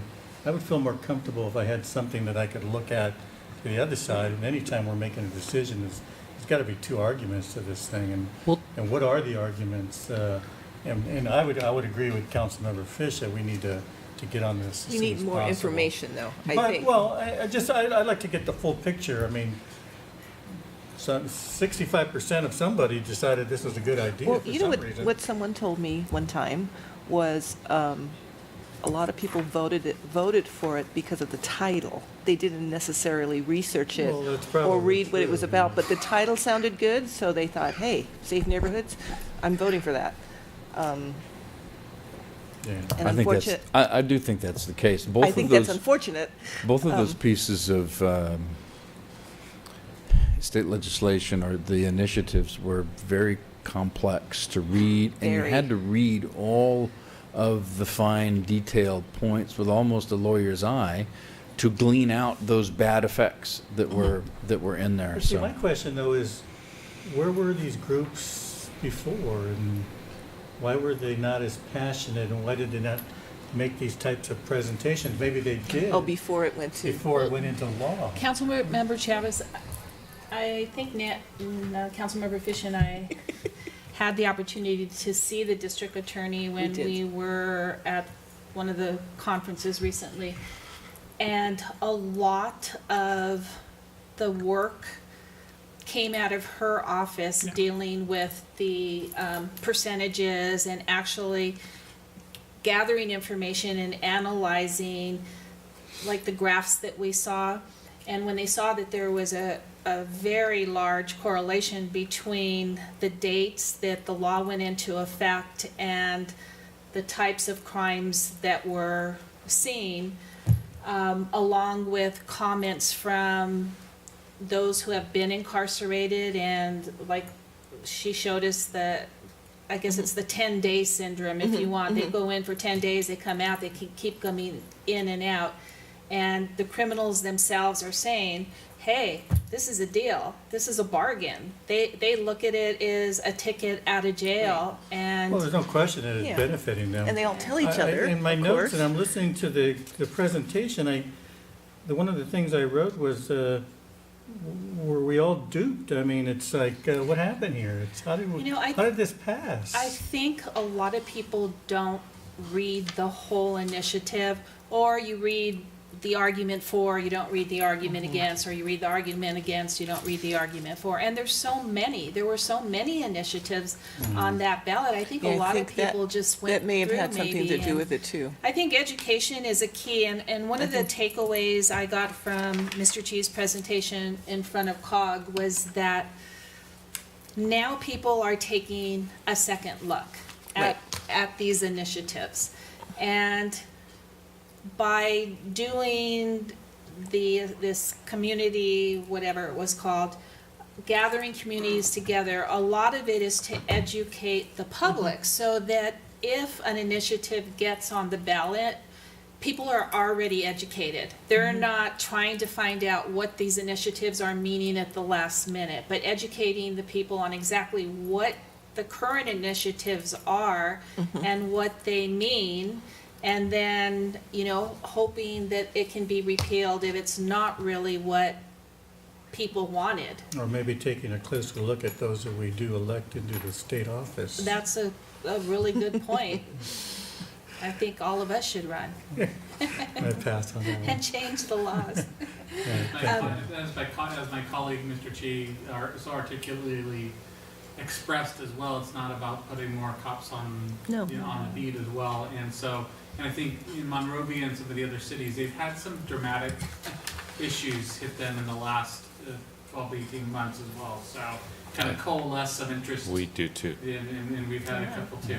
Although I think to a certain extent, though, not unfair, but it's hard to really compare even cities. Yes, that's true. Because Monrovia has certain issues there that we don't necessarily have. Yeah, but, So. but I think my colleague from Monrovia, he's on the leadership of the city manager's tax. Well, there's no well, and I appreciate his efforts. No, there's no question. It's a concern, and it should be for all of us. It's just that, gosh, you think yourself, what happened? How did we get to this point? I think now there's a lot more data to make that argument. yeah. So before, people were kind of arguing about hypotheticals, even though honestly there probably wasn't a lot of discussion about the specific details, like all the. Yeah, it would have just been pure speculation. You couldn't say, oh, well, the crimes are I going mean, to go I up. think it sounded good. I voted yes for it. Yeah, I don't remember what I Sounded voted. overcrowding. Sounds good. Well, Let's- see, and let's educate them. And you have to remember also that it's money. Okay, I think you're starting to have a discussion Sorry. about the item now. Okay. What you want to have Anyway, next. I'd like to, Your next council I'd meeting. like to, you know Okay, that. so are we in agreement to put that in for Sure. the meeting? Councilmember Fish, is there anything else? No, that's it. I wrote the number 17 down and circled it. I have not a clue as what I was going to say on the 17. You have the cog? No, something else just went away. But I do want to remind everyone that September 21st, Kathy, is our Temple City Day at the fair. Yes. September 21st. September, You yes. can go on to the city website, and there is a discount coupon code that you can put in for an $8 fee. I believe the parade for Temple City Day starts at 5 o'clock at the fair, and our own Dan Snell is going to be honored as the Temple City hero.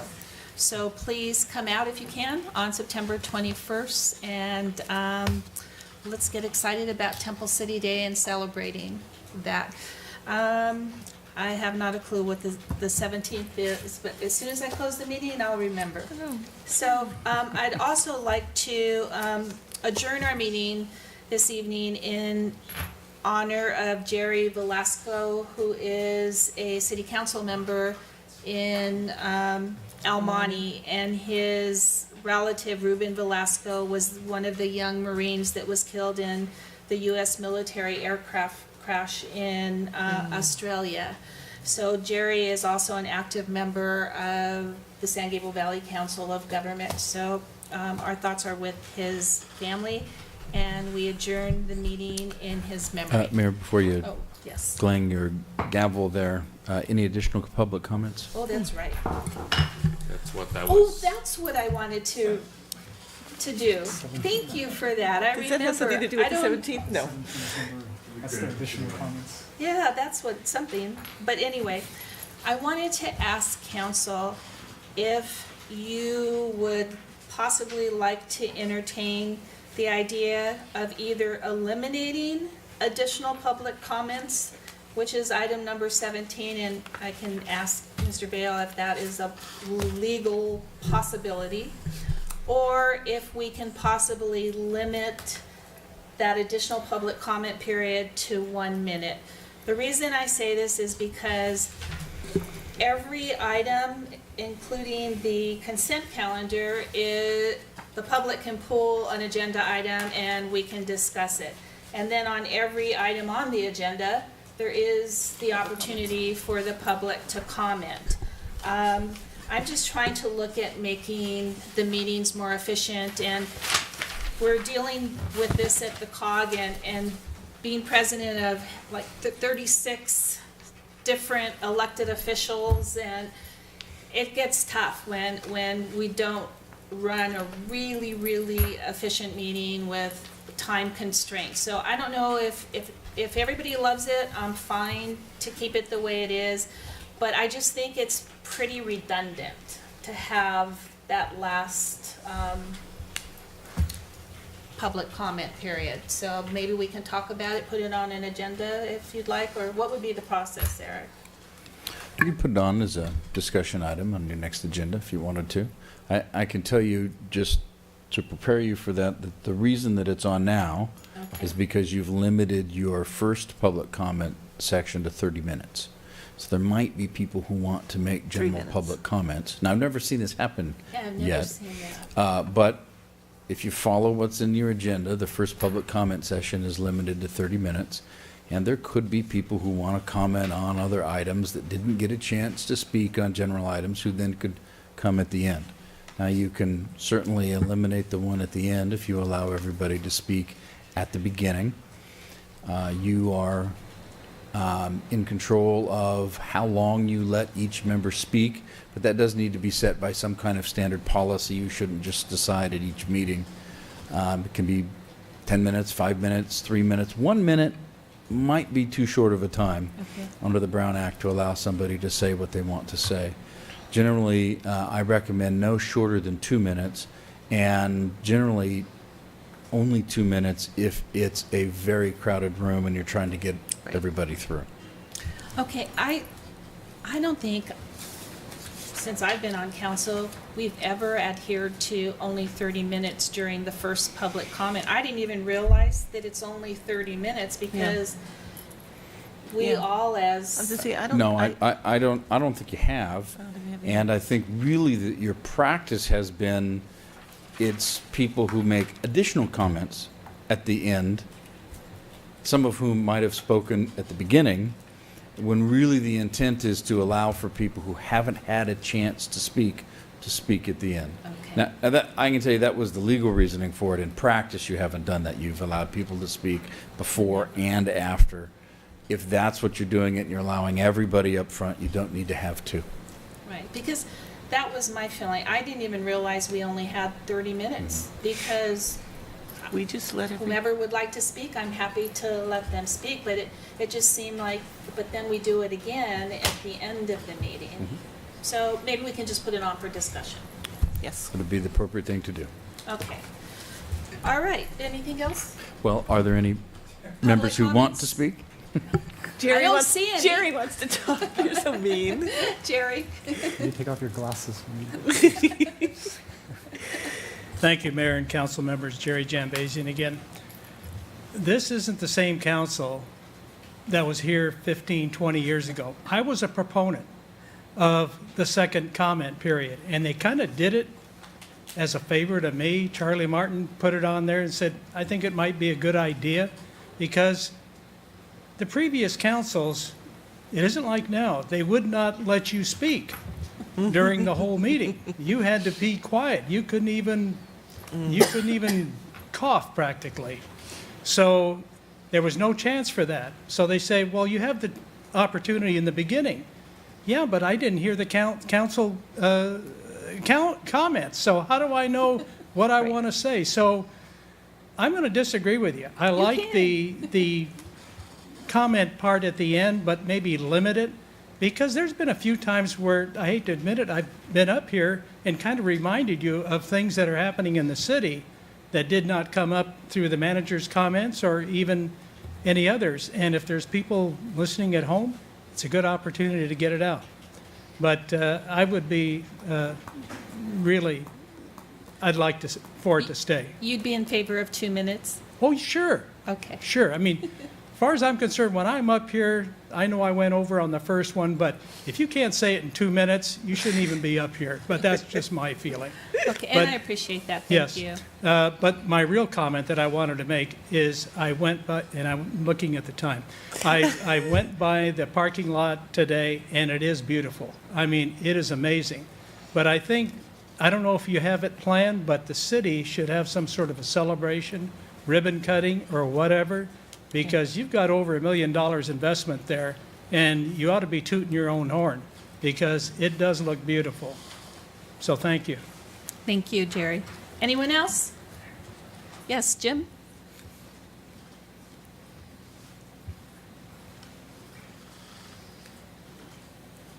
Good evening, Mayor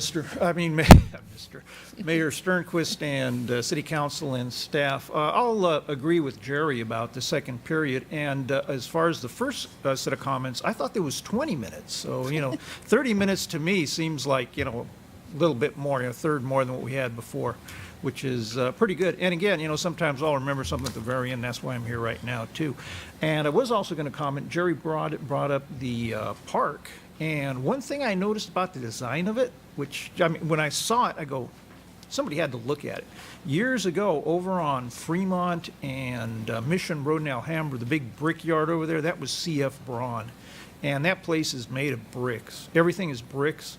And also, they use kind of like this grayish green accent on everything. And that's what that reminded me of. It just really blew me away because it was the exact same. If they were going to build a enclosure, or whatever, you know, you call it, a little construction that they did there with bricks, that's what it would look like. I actually worked at another facility that they had built, and I didn't realize that they had built it until somebody told me they had. But as soon as I got there, I thought, this place really looks familiar. I didn't know why. And it was the bricks, and it was that particular style of architecture. So anyway, whoever designed it, I know where they copied it from. Thank you. Thank you, Tim. Anyone else? Okay, I think we're adjourned.